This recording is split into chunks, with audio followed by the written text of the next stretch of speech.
On voit des travaillements qui continuent. On voit des influenceurs et des influenceuses qui sortent millions de francs CFA et les posent sur la table pour acheter des voitures de luxe. Vous n'intervenez pas dans ça.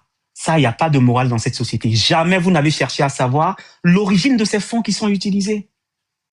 Jamais vous n'avez, à travers donc des procès spectacles, comme on en a l'habitude sous vos cieux, à travers donc des démonstrations péremptoires de justice qui n'aboutissent jamais à rien, vous nous avez montré que vous êtes très très loin de la morale. Monsieur Sang, je vais m'arrêter là pour l'instant. Merci pour et puis on va suivre les autres intervenants. Merci pour votre compréhension. De toute façon, Monsieur Kokora dit, je souhaite être juste. Hein, si vous souhaitez prendre la parole, n'hésitez pas à me faire savoir. Et le juge Ange-Olivier Gras, juste avant de vous passer la parole, je souhaite m'excuser auprès de Monsieur Papo 225 et Monsieur Adams. Si vous êtes là, je vais encore tricher et c'est pas très honnête parce que vous attendez depuis longtemps. Permettez que le juge Ange-Olivier Gras puisse prendre la parole. Et voilà, si quelqu'un souhaite prendre la parole, n'hésitez pas de me le faire savoir juste dans le respect des uns des autres. Le juge Ange-Olivier Gras, est-ce que vous êtes là? Pouvez-vous ouvrir votre micro, s'il vous plaît? Voilà, merci. Et dit cette histoire, je dis quand j'écoutais tout à l'heure, ça me faisait rire. J'ai dit, bon, vous savez, il n'y a pas plus aveugle que celui qui n'a pas envie de voir. C'est pas une question simplement de morale. C'est une question de légalité. Par le plus simple, même avant d'en arriver à l'aspect criminel même de la chose. Je dis, l'État de Côte d'Ivoire qui va acquérir un bien, un avion, vous pensez que c'est la procédure qu'on suit pour acquérir un bien pour le compte de l'État de Côte d'Ivoire? L'État de Côte d'Ivoire, lorsqu'on veut acquérir un bien pour l'État de Côte d'Ivoire, il y a ce qu'on appelle les appels d'offres. Les appels d'offres, là, si on veut payer un avion pour l'État de Côte d'Ivoire, c'est pas un avion pour Alassane Dramane Ouattara, c'est un avion pour l'État de Côte d'Ivoire avec les deniers publics. Et pour faire sortir les deniers publics, il y a des procédures. Mais regardez ce que cette histoire-là nous décrit. On dirait des gens qui sont... On dirait que ce sont des deniers privés. C'est-à-dire que ça appartient à Alassane Ouattara. Non, je vais louer. Non, pourquoi tu veux louer? Il faut que tu payes. Alors, je vais payer. Et puis, il prend l'argent, il va payer. Et puis, ce qu'il paye, c'est un avion dont la réputation est sulfureuse et porte atteinte même, par le seul fait qu'on sache que c'est l'avion du chef de l'État ivoirien, porte atteinte à l'image de nos Côte d'Ivoire. De notre pays. On ne paye pas, on n'acquiert pas un bien de cette importance-là sans suivre la procédure d'appel d'offres. Donc c'est une illégalité. Et dès lors qu'on sort de cette illégalité, la volonté de ne pas respecter la loi, qui dit combien ils ont payé ces biens-là? Alors, attention, monsieur le juge, vous êtes en train de nous dire le fait que madame Nina Keïta a pu mettre monsieur Jeffrey Epstein pour l'acquisition du Boeing 727, c'est une pratique qui ne respecte pas les règles de l'État? Oui, ça ne respecte pas. Ça ne respecte pas. Les biens de l'État, au-delà d'un certain montant, sur quel fondement juridique? Ce sont les règles des finances publiques. Au-delà d'un certain montant, lorsque l'État veut l'État veut acquérir un bien, l'État fait des appels d'offres. En 2012, l'État on a violé cette règle-là dans le cadre du programme présidentiel d'urgence pour certaines dépenses. Mais pas pour ce genre de dépenses-là. Pas pour ce genre de dépenses. Vous savez pourquoi on fait les appels d'offres? Les appels d'offres, ça permet de choisir les moins 10 ans. C'est de choisir les personnes qui vous offrent les meilleurs prix pour le produit le plus chose. Ça permet de réduire les coûts. Mais lorsque on se conduit avec l'argent de l'État de Côte d'Ivoire comme si c'était notre argent propre. Ah non, moi je ne loue pas. Je vais louer. Ah non, il faut lui dire de ne pas louer, il n'a qu'à payer. C'est quoi? C'est du gré à gré. Vous pensez qu'on acquiert un bien de l'importance d'un avion par le biais du gré à gré? Ça permet n'importe quoi. Ça permet la surfacturation. Ça permet d'accorder des avantages à une personne qui n'est pas concernée par le contrat. Parce que si l'État de Côte d'Ivoire doit payer un bien, on ne doit pas rémunérer sa fille. Mais ça ne gêne pas certaines personnes. Ils trouvent que c'est normal. Comme c'est l'avion d'Alassane Ouattara qu'ils sont allés payer. Ce n'est pas l'avion du chef de l'État ivoirien. Maintenant, on va revenir au deuxième aspect de cette histoire-là. Mais voilà quelqu'un qui met en contact des gens dans le but, dans un objectif de prostitution de prostitution au maximum, au minimum de débauche. Monsieur le Voilà un juge, gars qui vient. monsieur le juge, Oui, avec tout le respect que j'ai oui. pour vous, avez-vous des éléments de preuve évoquant un cas de prostitution, monsieur le juge? Ben, j'ai dit débauche. La loi dit prostitution, débauche. Voilà quelqu'un qui vient en Côte d'Ivoire. Il dit, ah, lui, il veut des jeunes filles. Présentement, des jeunes filles qu'il ne connaît pas. Des jeunes filles qui ne le connaissent pas. Vous pensez que c'est pourquoi elles vont accepter de venir coucher avec lui? À votre avis? Mais est-ce qu'il y a, Elles aiment tellement le sexe. est-ce qu'il y a contrainte? Est-ce qu'on a les détails, Hein? d'accord, de Il y a- ces échanges Ben, entre ces jeunes j'ai dit, mais filles le fait même des choses, là, c'est de la débauche. Au minimum, là, c'est de la débauche. Moi, je vais dans une ville, je dis, ah non, faut pas que je dorme seul. Hein. Je vais voir un gars là pour qu'il m'envoie des filles. C'est de la débauche. Vous imaginez, monsieur le juge, dans ce cas-là, une bonne majorité des Ivoiriens seront emprisonnés. Ben, c'est ce que la loi dit. Hein. La loi parle de débauche. Les personnes, on appelle proxénètes les personnes qui interviennent, qui assistent les gens en les permettant, en les permettant d'avoir accès soit à des prostituées, soit à les inciter certaines personnes à faire de la débauche. C'est ce que la loi dit. Hein. L'article, vous prenez les articles du code de... Pour une personne qui n'est pas mariée, c'est un cas de débauche. Vous Je ne donne pouvez un pas exemple, venir, parce que excuse-moi, vous ne pouvez pas venir dans une ville, excuse-moi, vous ne pouvez pas venir dans une ville, dans un pays, et puis vous dites, ah, mais vous appelez quelqu'un pour dire, ah, mais vraiment, moi je viens là, je veux que tu me donnes des go, hein, et lui, je vais te donner des go. Je vais te donner des go. Ah, mais je vais te présenter, je vais te présenter une fille, là. Elle est chez elle, non, moi je veux les filles de 25 ans. Elles sont là, et avec la fille, et puis celle-là, sont racolées sa petite sœur. Pour que sa petite sœur la remplace, vous appelez ça comment? je sais pas, des Vous appelez ça comment? présentations. Je sais pas. C'est pas des présentations, il les a Non, épousées, c'était pour les épouser. Il est venu s'amuser. Attendez, monsieur le Lui juge, aussi. attendez, monsieur le juge, vous êtes en train de dire en fait qu'il faut, suite à cette rencontre, qu'il y ait forcément comme conséquence le mariage, c'est ça? C'est une orgie Non, familiale. non, voilà. C'est pas monsieur, non, monsieur c'est pour une Kader, s'il manière. vous plaît. Non, c'est une manière de vous expliquer, c'est une manière de vous expliquer que quand on vient dans un objectif d'entretenir des relations sexuelles et des choses, c'est ce qu'on appelle la débauche. C'est ça qu'on appelle la débauche. Tu viens, c'est pas forcément que c'est pas une affaire de mariage seulement, mais c'est ça qu'on appelle la débauche. Tu viens, ah mais moi je vais dans une ville. Je le dis simplement même le mettre au plus bas niveau. Je vais dans une ville. Ah, moi, je suis venu aujourd'hui. Il faut que je dorme avec une femme. Il faut que tu me présentes une femme. Mais je vais te présenter une femme qui va accepter de coucher avec toi. Oui, Vous pensez mais... que c'est comme ça un homme? Non, non, Passe. monsieur le juge, sincèrement, Il j'arrive faut pas. arrêter. Je sais que tu veux chaque fois te montrer une chose, mais ça. Vous êtes juge. Moi, je n'aime pas discuter Non, de ce qui monsieur est le évident. juge. Moi, je suis juge. Je suis juge. Vous êtes Et juge. je te dis Votre ça, là, rôle, c'est de la débauche. monsieur le juge, votre rôle, c'est Oui. d'éclairer ma lanterne et d'éclairer la Oui. lanterne également de ceux qui Non, ne parce qui que n'ont non, j'ai remarqué aucune que souvent, connaissance. tu remets des choses évidentes en cause parce que tu Non, veux monsieur paraître le juge. tellement de choses. Ça me gêne, moi. Non, monsieur le Ça, je juge. t'avoue. Monsieur le juge, vous êtes Oui. connaisseur des lois plus que nous. Nous apprenons. Vous êtes en train de nous dire, parce que mettons-nous à la place. Moi, je me mets à la place de ce monsieur, même si je n'ai pas le même antécédent que lui.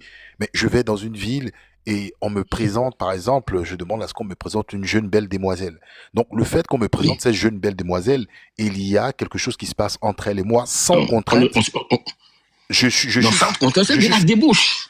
Et donc, c'est de la débauche. normalement, la loi, je suis punissable vis-à-vis de la loi.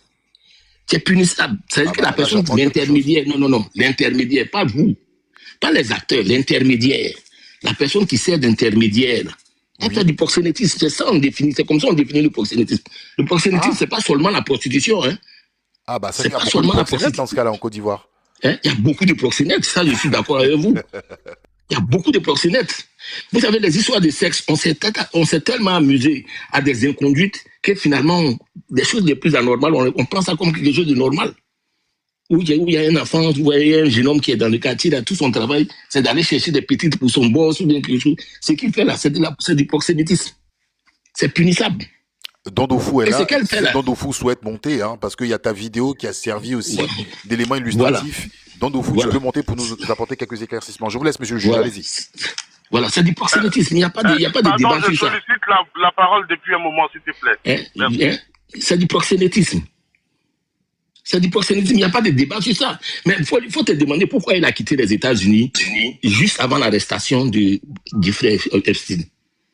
On l'a nommé en Côte d'Ivoire le 18. On l'a nommé comme DGA le 18 juin. en juillet 2019, le 18 juin 2019, en juillet 2019, on a arrêté Jeffrey Epstein. En juillet 2019, en mi-juillet 2019. C'est-à-dire l'affaire était en cours. Et puis il est mort en août 2019. C'est pour vous dire que l'affaire était en cours. Quand elle, tout d'un coup, Alassane Ouattara, à qui elle rentait beaucoup d'argent, il décide tout d'un coup, viens, je vais te nommer DGA. Et puis je vais quelque chose. Ça ne suscite rien en vous. Cette succession d'événements. Mais monsieur le juge, est-ce que vous ne donnez pas raison à monsieur Kokoranzi qui dit que là, ce sont juste des hypothèses et des supputations? Vous savez, je vais vous dire une bonne chose. Oui. Et quand je vais te dire une bonne chose, il n'y a pas beaucoup d'affaires sur le plan judiciaire ou sur le plan où les personnes viennent avouer. Où les personnes viennent avouer, ou bien vous avez des éléments qu'on appelle ça matériel et quelque chose de non, souvent là. C'est pas la succession d'événements permet des choses. Elle n'était pas simplement, on a plein de photos d'elle qui montrent de façon évidente que c'est une escort girl. Attention. On a plein de photos d'elle. Monsieur le juge. Oui. Par quelle photo pouvez-vous déterminer une escort girl? On vous retrouve avec plein de femmes au bord de la piscine, une île qui était réputée pour cela. Elle peut être une invitée. Où des gens même sont arrêtés maintenant dans tous les pays à cause de cette affaire-là, parce qu'ils sont allés sur cette île-là pour ces gens d'activité. Elle a des photos, plein de photos. Moi, je viens de voir ça tout de suite. Plein de photos où elle est au bord de la piscine avec d'autres femmes. Ah, donc une photo au bord d'une piscine avec d'autres femmes, automatiquement, ça fait de cette femme une autre. Non, c'était sur l'île de Jeffrey Epstein, c'est pas ailleurs. Attendez, excusez-moi, je vous sollicite depuis un moment. Monsieur Blé, vous êtes arrivé, monsieur Blé, vous avez trouvé plein de personnes, hein. Vous avez trouvé plein de personnes. Je sais, petit frère. Je sais. Non, c'est parce que j'ai une contrainte familiale, c'est pour ça, c'est tout. Je ne fuis pas. Bon. Voilà, c'est pour ça que je sollicite. Sinon, Vous voulez qu'on vous accorde combien de minutes? Même pas 5 minutes. Ok, allez-y. Monsieur le juge, attendez qu'il termine 5 minutes comme il a une contrainte. Oui, avec votre permission. Voilà. Premièrement, il y a une situation, moi, qui m'inconforte quand même. Entendre des gens qui se réclament de Soro Guillaume parler de Ouattara en certains thèmes, moi, ça me glace, honnêtement. Soro Guillaume, il n'avait même pas l'âge de diriger l'Assemblée nationale. Olivier, c'est pas le débat, ça. Non, monsieur Blé. C'est pas le débat, ça. Vous avez monsieur le juge, laissez-le parler. Laissez-moi aller jusqu'au bout. Laissez-le parler. Si c'est pour ça, je ne mettais pas. Je suis pas là pour ça. Moi aussi, c'est parce que j'ai quelque chose à faire. On ne va pas venir rentrer dans ces débats-là. Moi, je ne pas le sujet. Laissez-le parler, on va l'écouter tranquillement. Après, on va faire le portrait d'Alassane Ouattara et continuer le plan. Ce n'est pas le sujet. Le sujet, c'est pas ça. C'est pas ça le sujet. Est-ce que je peux m'exprimer? J'ai demandé 5 minutes. Si tu t'exprimes, moi, on m'arrête pour quelque chose qui n'a rien à voir. Moi, je m'avais. C'est bon. Je suis dans le sujet, je suis en plein dedans. J'ai écouté le développement de chacun, c'est pour ça que je prends la parole. Non, tu me laisses terminer parce que ce n'est pas le sujet. Si tu veux intervenir, si c'est si important, tu vas attendre. Parce que ce n'est pas le sujet, Olivier. Je ne te comprends pas, grand frère. Est-ce que je peux parler? Non, ce n'est pas le sujet. Je suis dans le sujet. Mais donc, il ne faut pas m'interrompre parce que moi aussi, je fais une introduction avant de prendre la parole. Je suis en train de faire. Avant de développer, il faut que j'introduise d'abord. Non, j'ai dit, je suis en train de développer quelque chose. Il m'interrompt pour quelque chose qui n'a rien à voir avec le sujet. En plus, moi aussi, là, je suis dans le sujet. Avant que tu veux me prêter des mots, mais je suis dans le sujet. Alors, je suis dans le sujet. Le temps est imparti. Donc, monsieur Blé. Ah, c'est moi mon temps qui est imparti. Non, le temps est parti même par rapport à l'émission. Vous voyez, il est parti. Et bon, allez-y sur le sujet et puis bon, on va pas truc. La prochaine fois, vous aurez. Je comprends pas. J'aimerais faire une petite précision. Je suis en train de parler, tu me parles d'aller sur le sujet. J'aimerais faire une petite précision. Attendez, il y a un peu de cacophonie. Monsieur Olivier. Oui, une petite précision. Le juge Gras. Oui. Le juge Gras. Il va remonter, c'est pas un problème. Bon. Mais quand on doit parler, on peut introduire une phrase. Est-ce que c'est pas normal de parler? Allez-y dans votre phrase d'introduction. On doit prêter les mots que je dois dire encore. Ne pas perdre de temps. Allez-y. Vous-même, vous avez un impératif. Non? Allez-y. Oui, mais c'est ça qui m'embête. Tu n'es pas en train de reproduire MC ici. Très bien. Donc je reprends.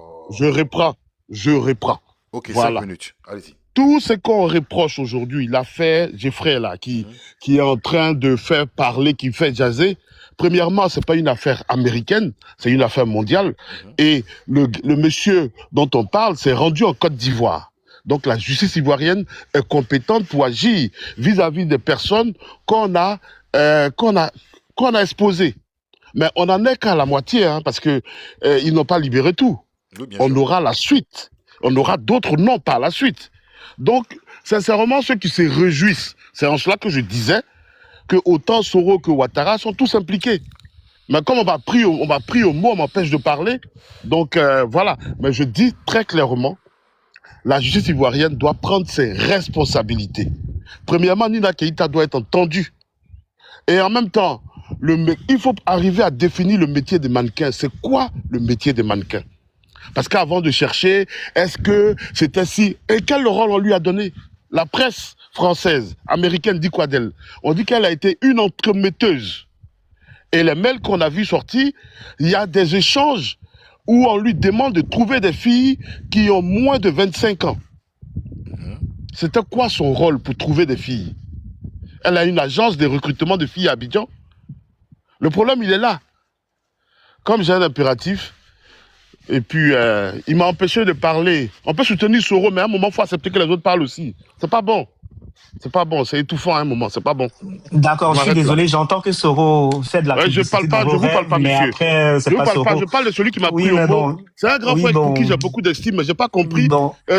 J'entends qu'il soit admiratif de Soro Guillaume, mais à un moment, il faut laisser les autres parler. Oui, faut laisser oui. les gens parler. Donc vous pouvez aller à vos Il y a une impératifs. sollicitation, je m'arrête là.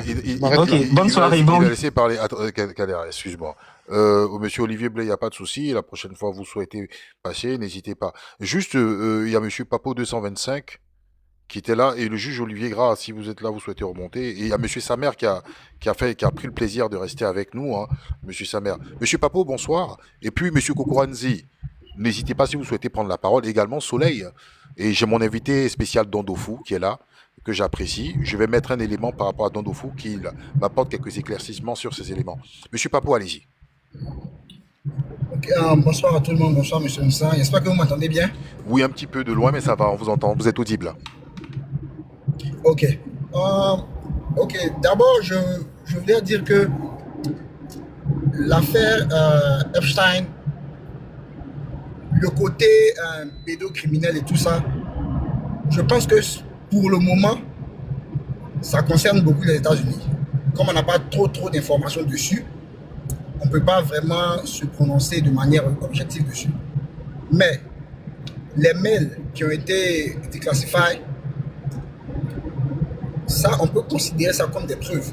Parce que ce sont des documents qui sont là, qui sont palpables. Et on a le nom des personnes qui sont citées. Le nom des personnes qui ont écrit ces mails-là, le nom des personnes qui ont reçu ces mails-là. Ok, je vais commencer d'abord par...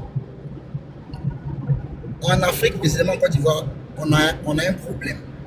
C'est-à-dire que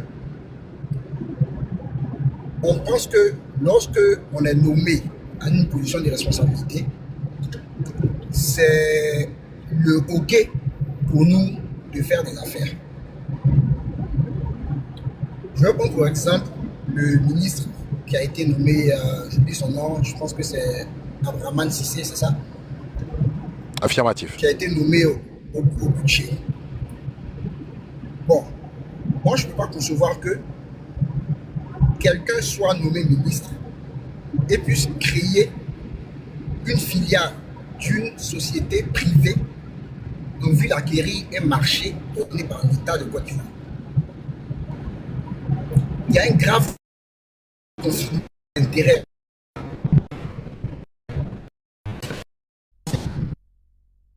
Alors, vous avez un problème, on a l'impression que vous êtes dans de l'eau.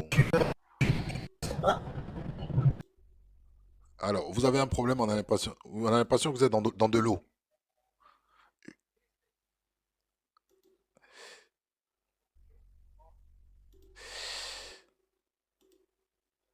À ton plan FF. Alors, mes sincères excuses, hein, monsieur. Essayez de remonter quand vous aurez plus, vous aurez un réseau assez clair, assez fluide. Alors, Kader et Kokora et Soleil, sa mère, vous allez rebondir. Oui, moi je dois pas, je suis avec vous. Ok, vous allez rebondir sur un élément comme Dondofu.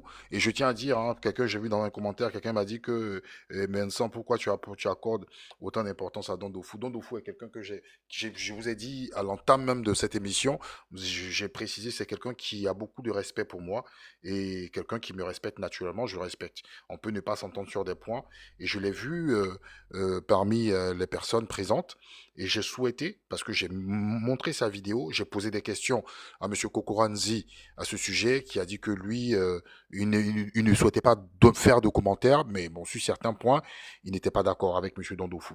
Donc, Monsieur Dondofu, comme vous êtes là, je vais faire cas de cette vidéo en fait qui va aussi dans le même sens du sujet que nous abordons, hein, en ce qui concerne la déclassification des dossiers de l'affaire Epstein. Et donc vous aviez eu à faire une vidéo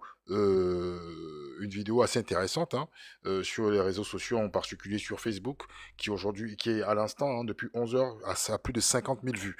Ça veut dire que votre message a été quand même assez diffusé, qu'on soit pour ou contre. Donc ça veut dire que la vidéo, pour certains, est une vidéo de qualité. D'accord, monsieur Dandofu? Donc je vais présenter cette vidéo ici. Et ensuite, vous nous apporterez des éclaircissements, parce que vous êtes quand même un communicant suivi par pas mal d'Ivoiriens. J'ai des questions à vous poser. Voilà, je vais montrer l'élément et ensuite, on pourra échanger à ce sujet. Et si vous souhaitez aussi intervenir, n'hésitez pas, nos invités présents. D'accord? Je mets l'élément. Un instant. Pas de l'affaire Epstein. Tu peux jamais parler de l'affaire Epstein.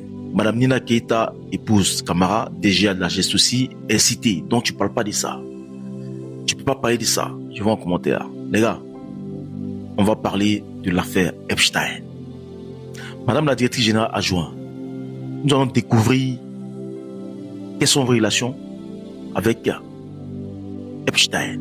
Qu'est-ce que vous avez fait aux Ivoiriens dans cette affaire Epstein? Moi, j'ai pris la peine d'écouter tout le monde.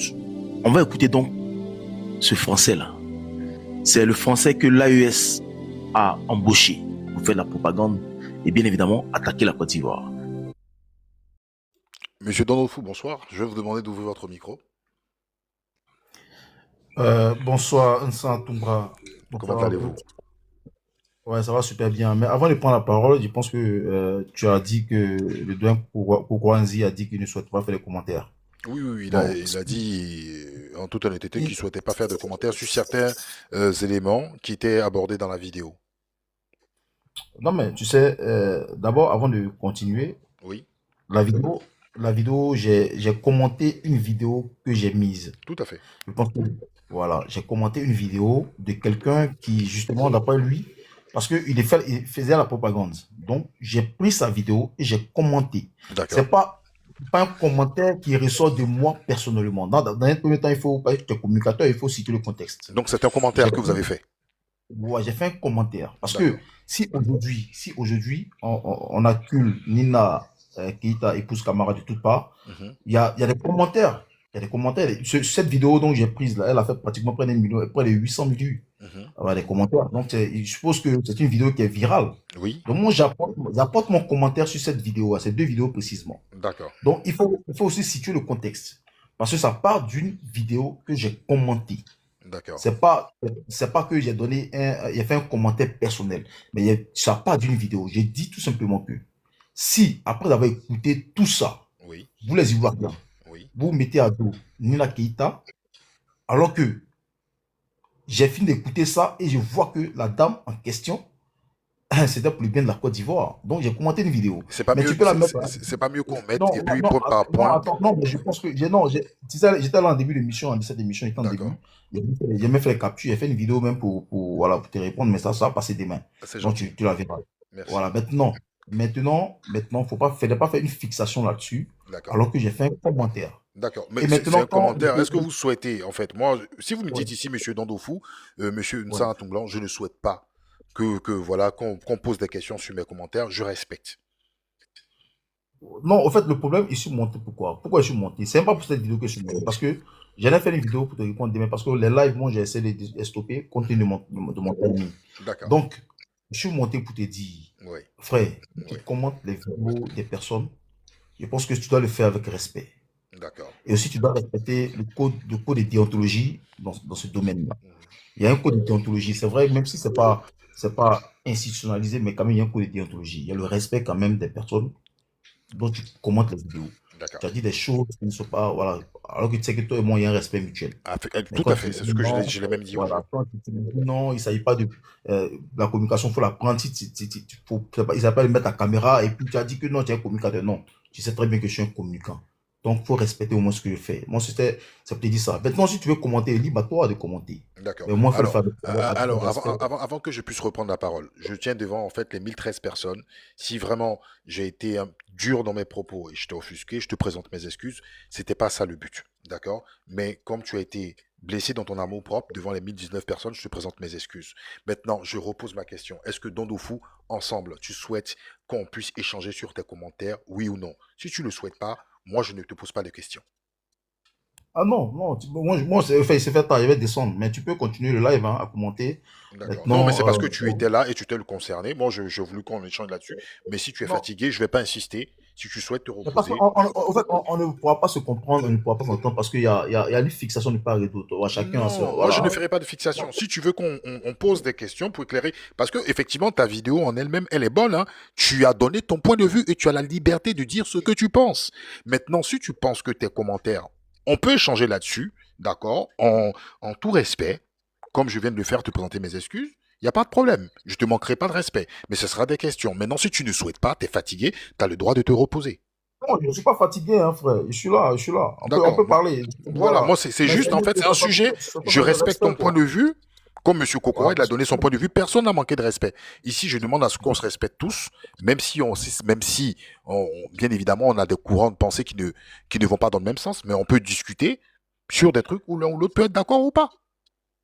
D'accord, on peut aller un peu commenter. Tu peux me poser la question, il va te répondre. D'accord. Attendez, vous deux, moi j'ai juste une petite motion pour Nsan. Oui, dis-moi. Mais Nsan, quand tu présentes la vidéo, que tu dis qu'elle a atteint les 50 000 vues, que c'est une bonne vidéo, le contenu, mais est-ce qu'une vidéo de bébé sans os ou une vidéo de Makosso qui a des milliers de vues en une journée, est-ce que c'est parce que le contenu est intéressant? Non, ça n'a rien à voir. Ça n'a strictement rien à voir. On est dans un contexte d'un sujet à caractère, je dirais même, c'est même pas politique. C'est un sujet, c'est un fait d'actualité. On n'est pas dans un domaine artistique ou de danse. Et c'est parce que son point de vue, il y a certaines personnes qui adhèrent dans son sens. Il y a d'autres aussi qui n'adhèrent pas, comme ce fut le cas pour moi. Et tout à l'heure, il a dit que les propos que j'ai tenus, il n'était pas content de ces propos. Je lui ai présenté mes excuses. Mais après, il y a un fond. Et ce fond-là, on peut débattre de ce fond, d'accord, sans animosité. Moi, je souhaite pas. S'il me dit, une sens, je souhaite pas que on échange là-dessus, il n'y a pas de problème. Je respecte son point de vue et voilà. Donc, on va juste regarder l'élément et puis, comme Kokora l'a dit sur certains sujets, il ne souhaitait pas se prononcer, j'ai respecté. Donc voilà. On va écouter. Ici, c'est qu'il nous dit. Écoutons ça d'abord. Keïta, nièce du président ivoirien Alassane Ouattara, a entretenu une proximité étroite avec Jeffrey Epstein, âgée désormais de 44 ans, ancienne mannequin, ex-conseillère ministérielle et depuis 2019 numéro 2 de la GESTOSI, gestion des fonds pétroliers ivoiriens. Elle a, d'après un article du Monde, servi d'entremetteuse avec le financier et pédocriminel décédé en 2019. D'après des documents rendus publics par la justice américaine, elle a facilité des rencontres entre Epstein et Ouattara à New York, c'était en 2011, puis à Abidjan en 2012, avec des ministres pour discuter investissement. Elle a aussi joué un rôle d'intermédiaire dans des négociations, notamment l'achat en 2014 d'un système de surveillance israélien, je vous en ai déjà parlé. Je vous en ai déjà parlé. Donc on suppose qu'il a fait une première vidéo où il a parlé de cette affaire. Pourquoi Nina Keïta, épouse Camara, a servi donc de pont de liaison entre Epstein et le président Alassane Ouattara. On va écouter la première partie dont il dit vous avez déjà parlé. On écoute ça. 2010-2011, la Côte d'Ivoire sort d'une crise électorale sanglante. Alassane Ouattara prend le pouvoir et cherche à tout verrouiller. Dès 2012, deal secret avec Israël et pas avec n'importe qui. C'est Ehud Barak, ex-premier ministre et ministre de la Défense, qui pilote l'opération et qui sert d'intermédiaire Jeffrey Epstein. Oui, le Epstein. Il organise réunions, contacts et même voyages. Le but, vendre un système de surveillance de masse. Écoute téléphonique, internet, renseignement total. Testé d'abord sur les Palestiniens, exporté en Afrique malgré l'embargo de l'ONU. 2014, accord officiel entre Israël et la Côte d'Ivoire. Depuis, Ouattara accusé de répression, opposants muselés, libertés bafouées, avec des outils high-tech made in Israël. Epstein n'était donc pas juste un pédocriminel, il était un pont entre le renseignement et les sales affaires. Bon, quand vous avez fini d'écouter ça là, est-ce que toute la Côte d'Ivoire doit pas applaudir, doit pas acclamer, doit pas remercier cette dame-là, Madame Nina Keïta, épouse Camara? Monsieur le ministre Maître Camara, permettez que je prenne la photo de votre épouse pour mettre en profil. Parce que c'est qu'elle a fait. Voilà ce qu'on appelle une dame de fer. Parce que quand on sait toutes les personnalités impliquées dans cette affaire de Epstein, le président Donald Trump, l'ex-président américain, même l'homme le plus riche du monde, Elon Musk, Jeff Bezos, Sergey Brin, le fondateur de Google, même les rois, les hommes d'affaires les plus puissants de ce monde ont travaillé avec Epstein. Vous voyez le côté, vous voyez notre côté. On ne voit pas ça. On voit le côté où elle a permis à la Côte d'Ivoire d'avoir le logiciel d'espionnage Pegasus. Parce que là, le blanc, je ne vais pas vous dire, mais il parle de Pegasus. C'est-à-dire aujourd'hui, là, si vous les Ivoiriens, vous vivez à l'aise, vous vivez en sécurité, et que les pays de l'AES, les pays vous envient, c'est grâce à cette dame-là, Nina Keïta, qui a mis le président Alassane Ouattara en relation avec Epstein. Pour avoir donc l'application, le logiciel d'espionnage Pegasus. Et puis c'est que, en fait, le problème ici, vous voyez ceux qui font le tapage médiatique, ce sont les opposants. Hein. Pourquoi ils font ce tapage médiatique? Parce que grâce à ce logiciel Pegasus, tout ce qu'ils font, tout est filtré. C'est grâce à ce logiciel qu'on a pu intercepter l'appel téléphonique de M. Sorogio. Ok. On va s'arrêter là. Juste, voici en fait, hein, d'accord, l'un des éléments sur lesquels où j'ai été tout à l'heure certainement désagréable. Est-ce que, mon cher ami Dandofou, tu peux dire ici, tu peux confirmer ici que c'est grâce au logiciel Pegasus que M. Sorogio m'a été intercepté? Et comment as-tu eu cette information? Pourquoi tu veux que je te confirme ma source d'information? Non, tu peux me dire oui ou non. Non, après si tu me dis Joker, je réponds pas. Oui. Tu as dit que tu as fini la vidéo. Finis la vidéo et puis après on répond. Ah d'accord, tu souhaites pas... Bon, ok, je finis la vidéo. Parce que je voulais qu'on aille étape par étape pour ne pas... Ok, d'accord. C'est grâce à ce logiciel-là qu'on a pu donc intercepter M. Luda Kwasi Moïse qui prépare un coup d'État depuis Togo. C'est grâce à ce logiciel-là qu'on a pu intercepter les appels ou encore les conversations filtrées de Alain Traoré, le Burkinabé à son âme. C'est grâce à ce logiciel-là qu'on a pu intercepter Ibrahim Zigui qui préparait une manigance. C'est grâce à ce logiciel-là que tous les opposants du Côte d'Ivoire qui veulent déstabiliser ce pays-là sont interceptés. C'est ce qui les fait mal. Donc ils s'attaquent à la personne qui a mis en relation le président Alassane Ouattara et Epstein. Parce que si ce n'était pas elle, Ouattara n'allait pas voir ce logiciel-là. C'est elle qui a mis en relation avec Epstein, qui lui est allé négocier avec les Israéliens. D'où ça venait à Abidjan, croisé Ahmed Bakayoko, qui était alors le ministre de la Défense, de la Sécurité du Côte d'Ivoire des années 2012.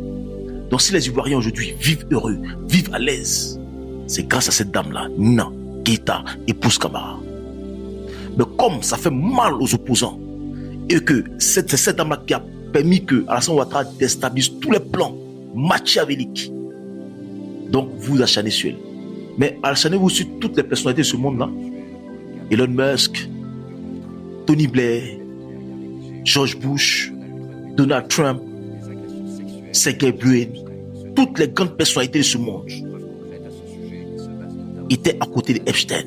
Donc si Nina Keïta a pu rentrer dans ce cercle-là, c'est parce qu'elle est une femme influente. Ok, ce que je vais faire en fait, parce que je pense que ma question, tu l'as pas appréciée. Je vais te laisser t'exprimer et dire ce que tu penses.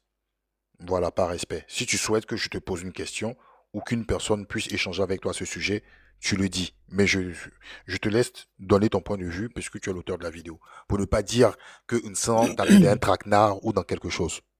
Je vais faire mon micro. Si tu veux que je te pose une question, tu me dis Nsang, pose-moi une question. Ouais, Nsang. Il ne savait pas de poser une question à Don Dofou pour qu'il puisse répondre sur ces éléments de langage.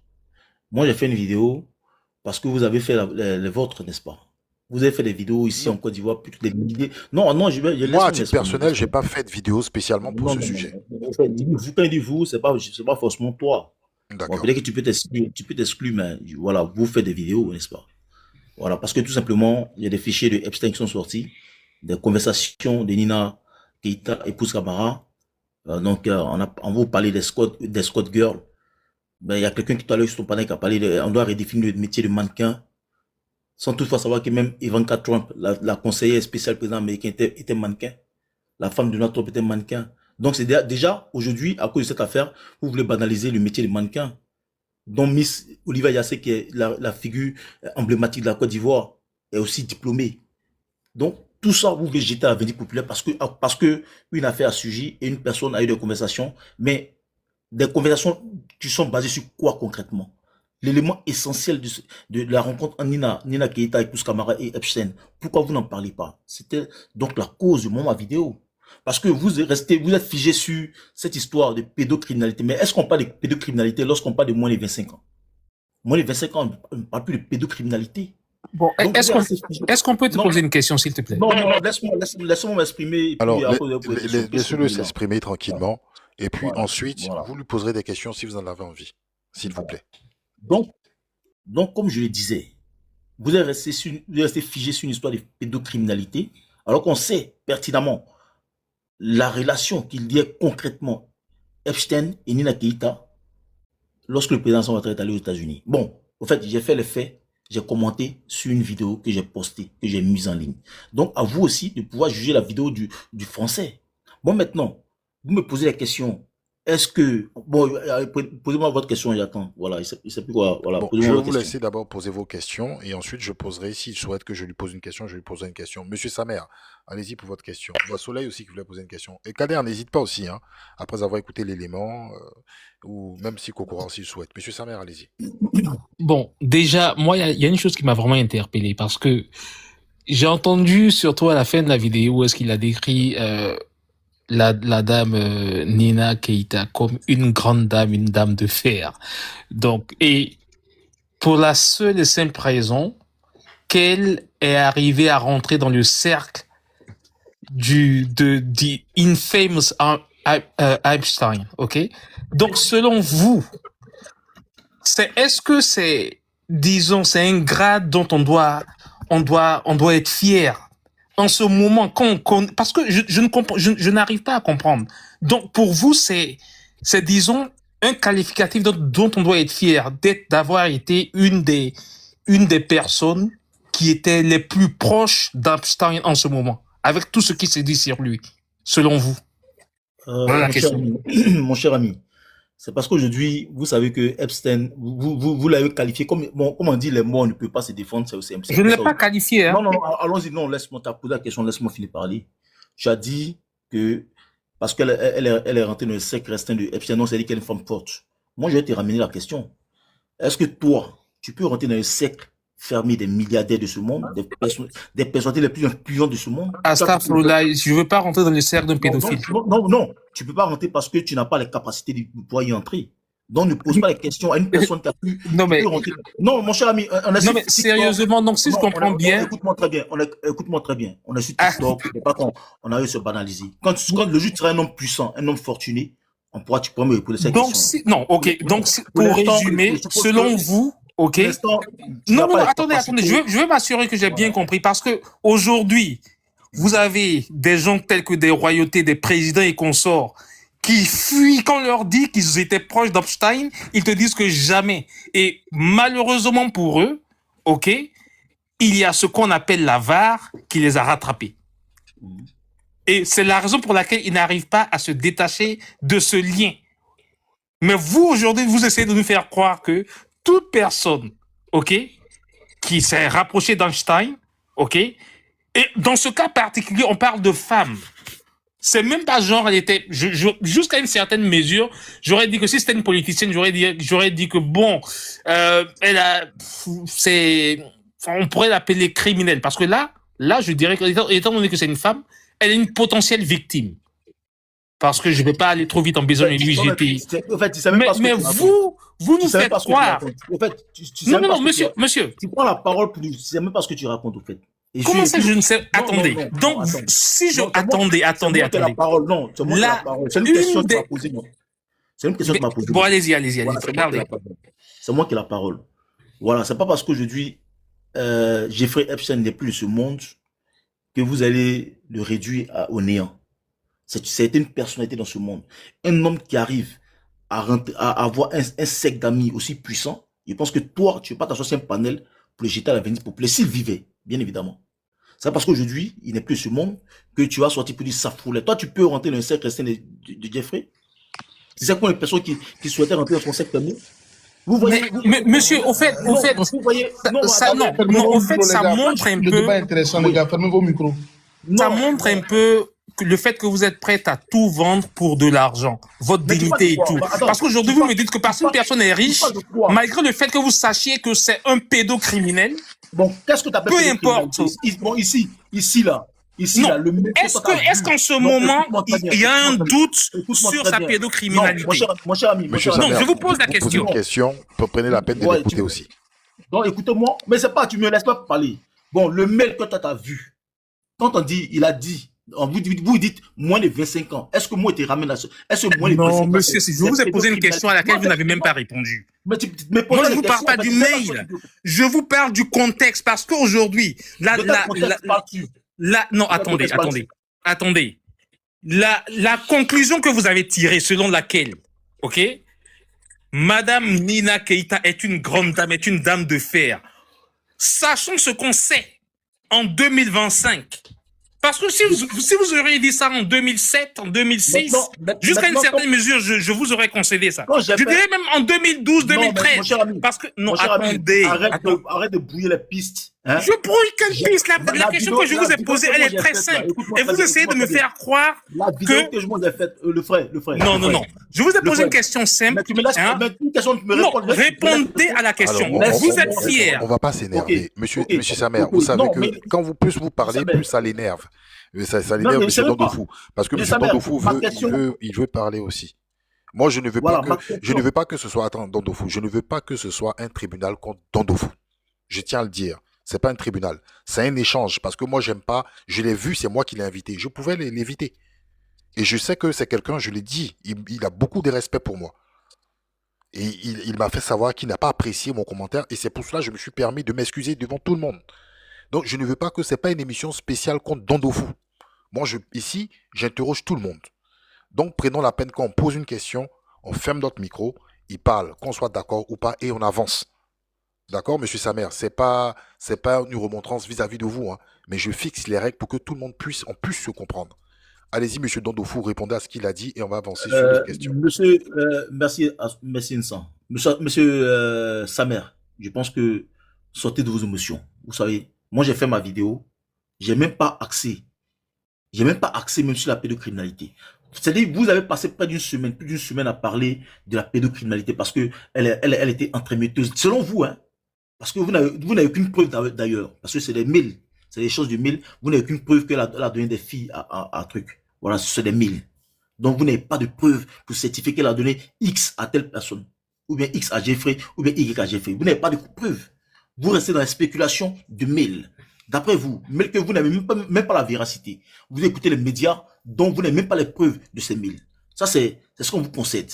Maintenant, quand on parle de pédocriminalité, moi, je veux savoir quelle est la limite d'âge de la pédocriminalité. Parce que ici, Jeffrey, vous parlez de moins de 25 ans. Mais est-ce que c'est pédocriminel? Moi, je ne sais pas ce qu'on appelle la pédocriminalité.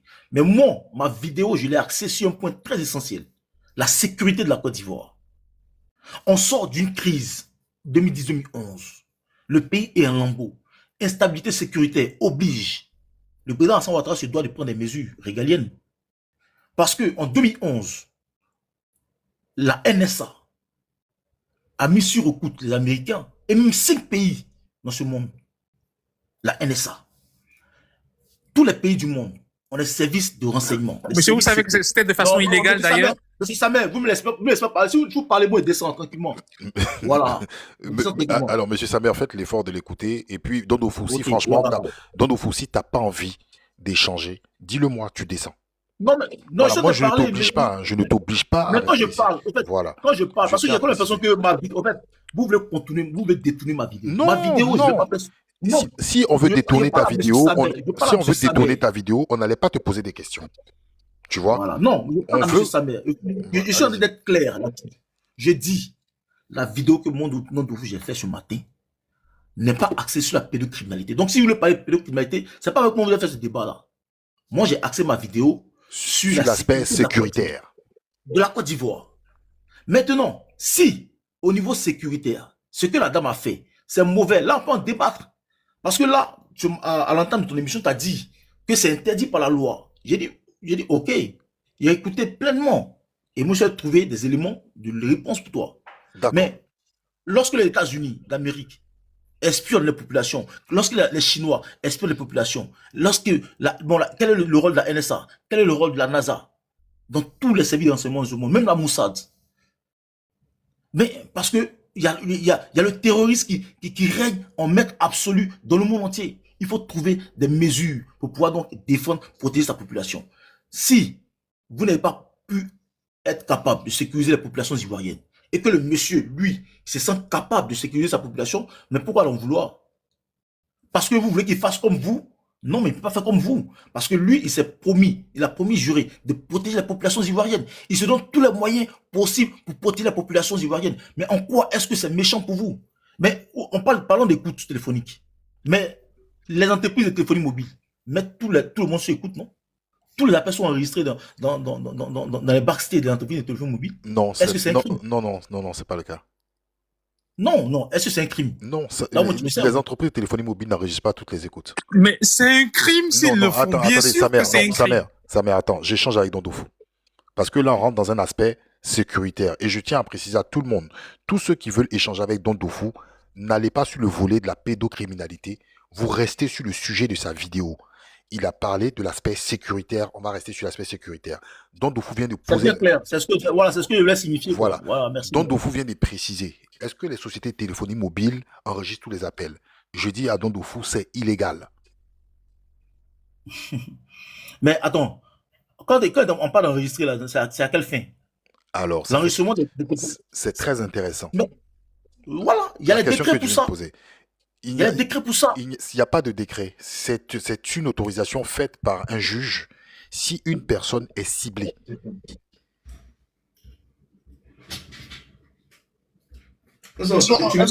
On peut ajouter quelques mots. Attends, c'est très important. Est-ce que Dondofou est d'accord avec ce que je viens de dire ou pas? Attends. Tu peux mettre en grand, s'il te plaît. Je vais te montrer. On va te montrer les décrets rapidement, s'il te plaît. Ok. Merci, mon frère. Tu veux que tu actives ta caméra? Ouais, je viens activer ça. Il cherche. Voilà, il cherche. Attends, je vais t'envoyer une invitation. C'est bon, je t'envoie. Ok, un instant, s'il te plaît. Ok. Merci. Voilà. Un instant.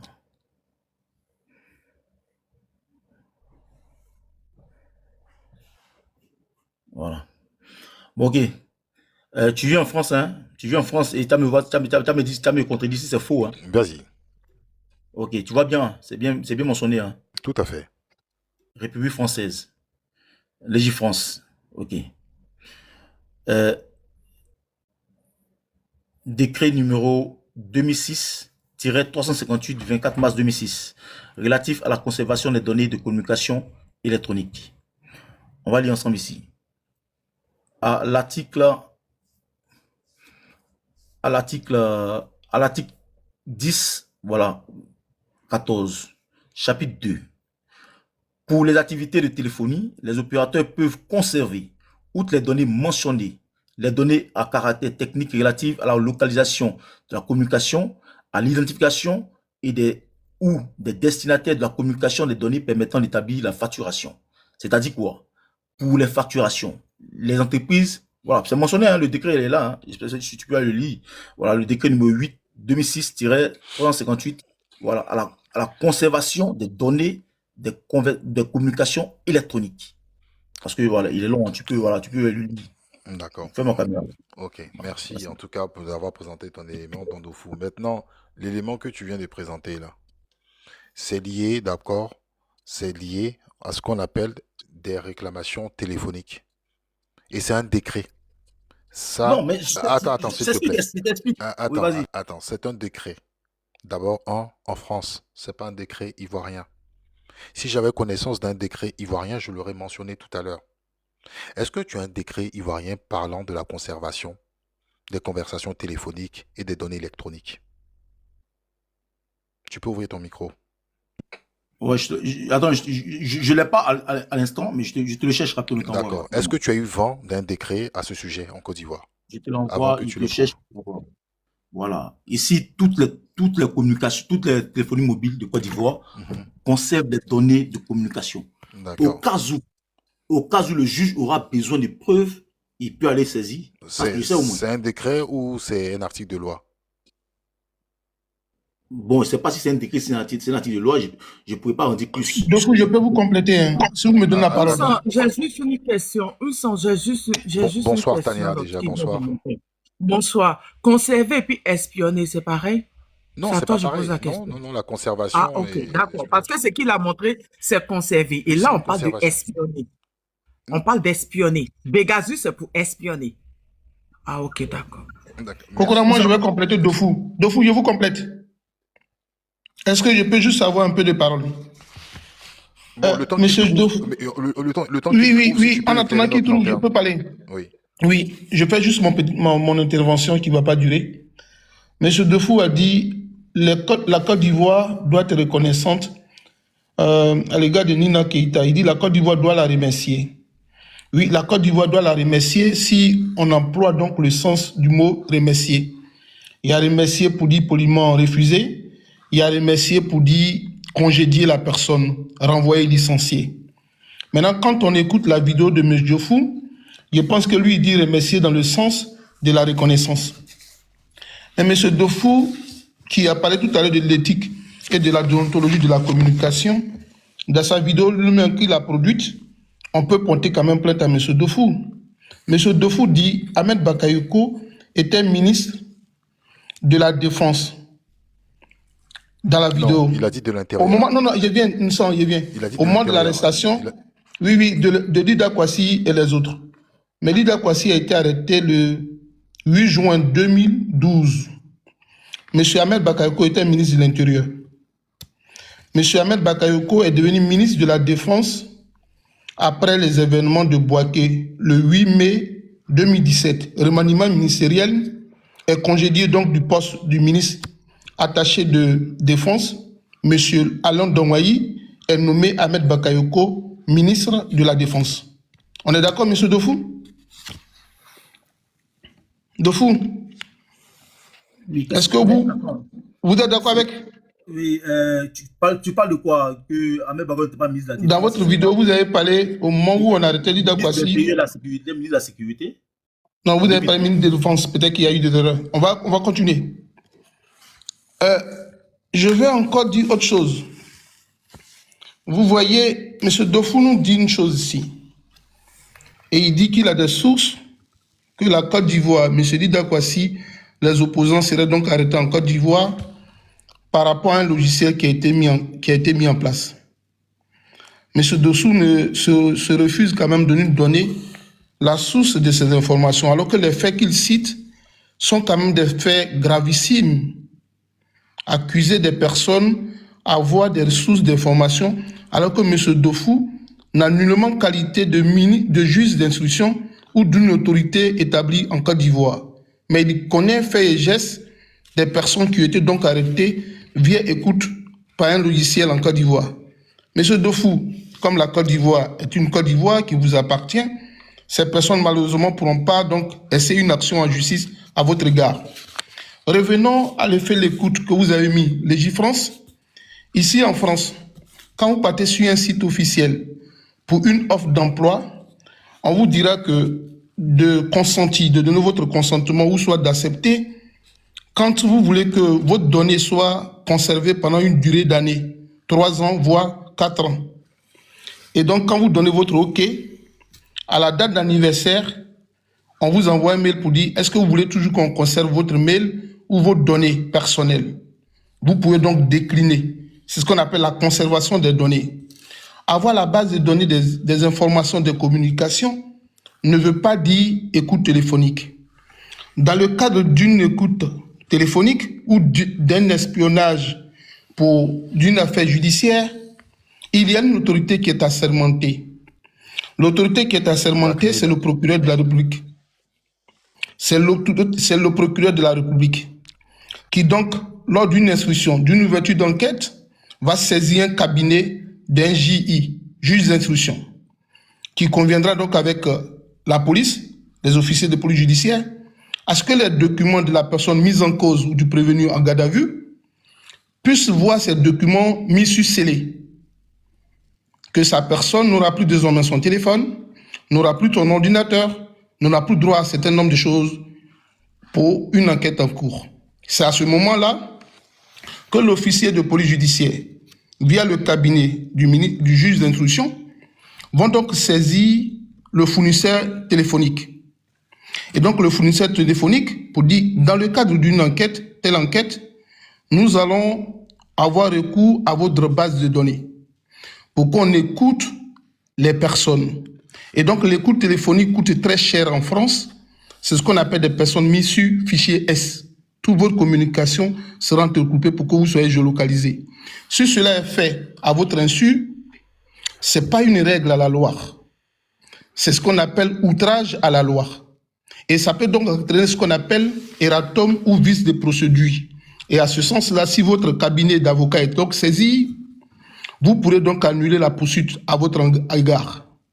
Et donc, quand vous prenez la France comme modèle pour nous montrer la conservation des données qui n'ont rien à voir avec les écoutes téléphoniques, je pense que parfois, souvent, cote de popularité sur les panels fait que la Côte d'Ivoire en submerge la jeunesse ivoirienne et ceux qui n'ont pas qualité à donner du savoir en donnent et finalement on abrutit le peuple ivoirien.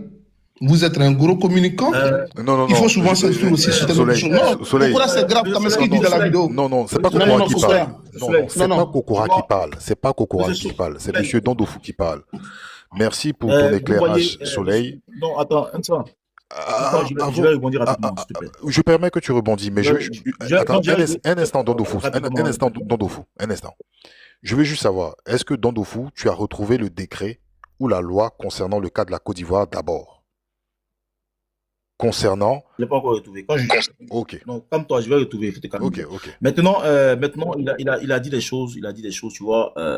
Bien avant même, je crois, il y a une femme qui est montée, qui a posé la question. Conservation, mais pas espionnage, je ne sais pas de quoi elle parle.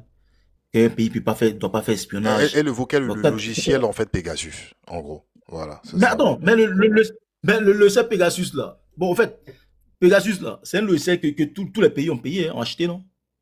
Quand les Israéliens ont fabriqué, tout le monde a acheté, non? Non, pas tous les pays.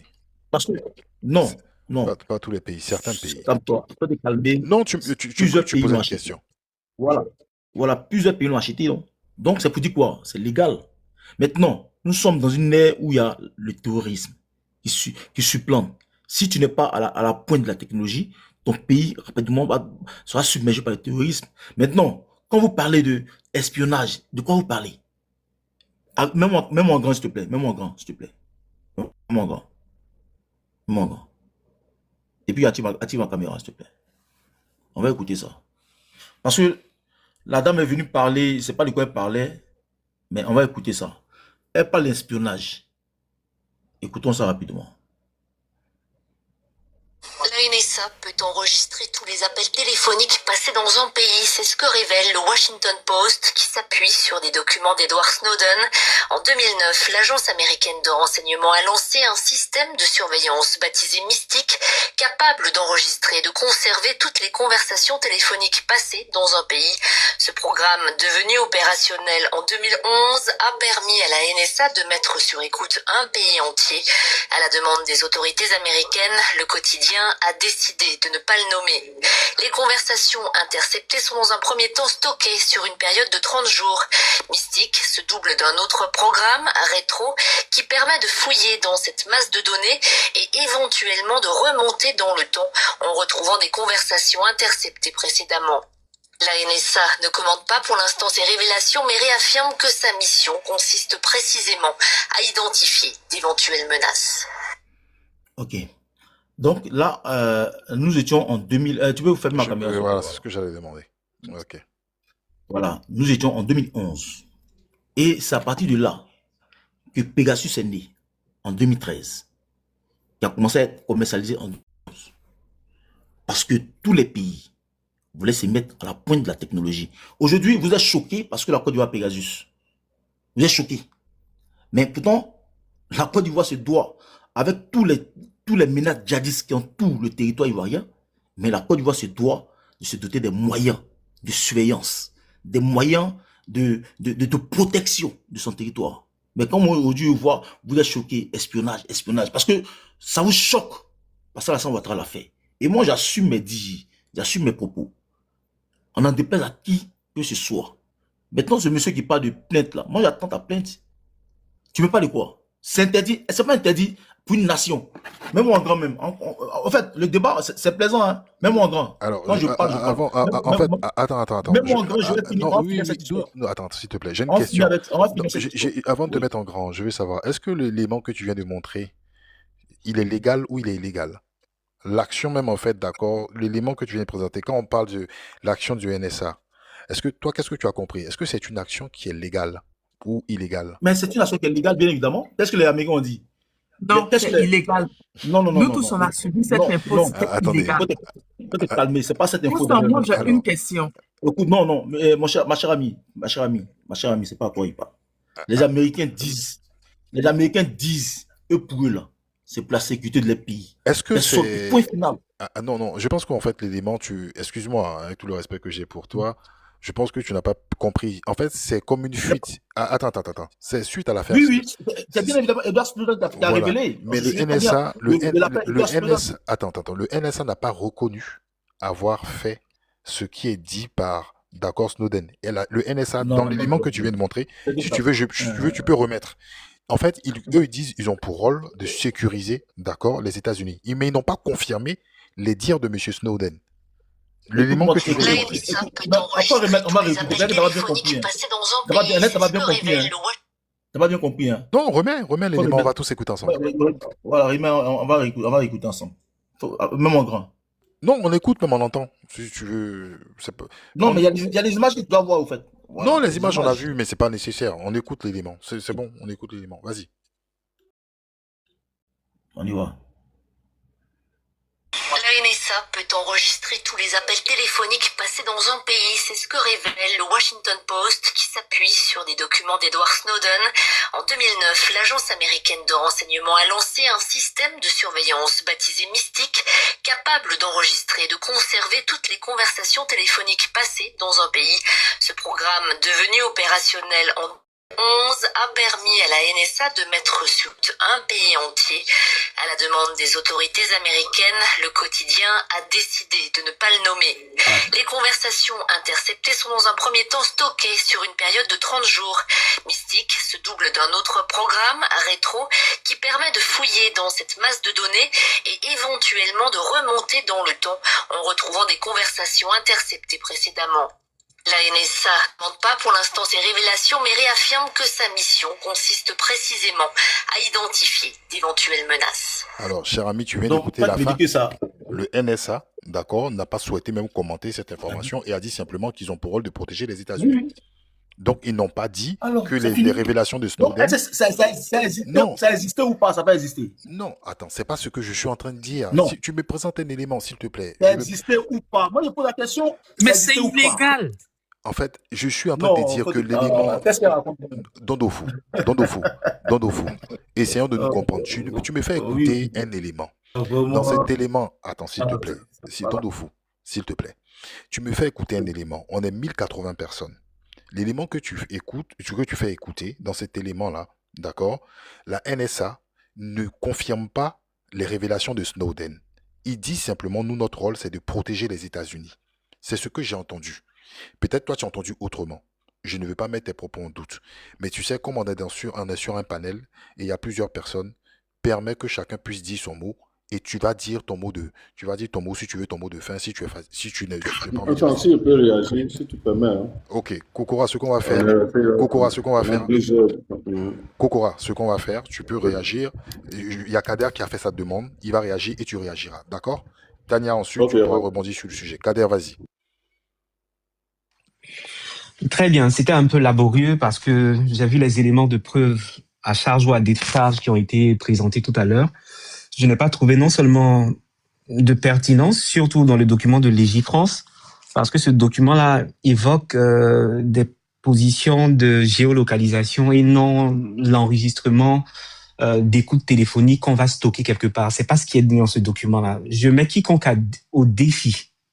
Si la France, surtout si un site comme Légifrance se permet de dire ce genre de trucs-là, ce seront des procès à n'en point finir en France. Tout en disant ceci, j'aimerais préciser que la NASA s'occupe donc de l'aviation et de la prospection spatiale. C'est pas ce que mon cher ami venait de dire tout à l'heure.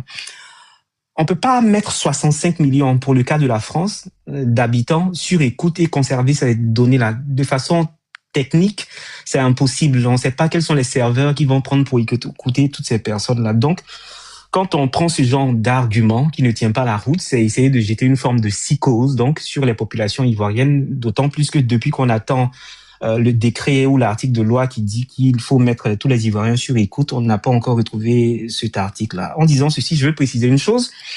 Il faut savoir donc que les écoutes ne sont pas ultérieures à une affaire. Elles sont donc postérieures à la décision de justice. C'est un juge qui décide donc de mettre quelqu'un sur écoute et ça reste dans le cadre légal. L'État de France ne peut pas donc se permettre de dire on va mettre X ou Y sur écoute, c'est impossible. Quand je dis ça, c'est également pareil pour la Côte d'Ivoire.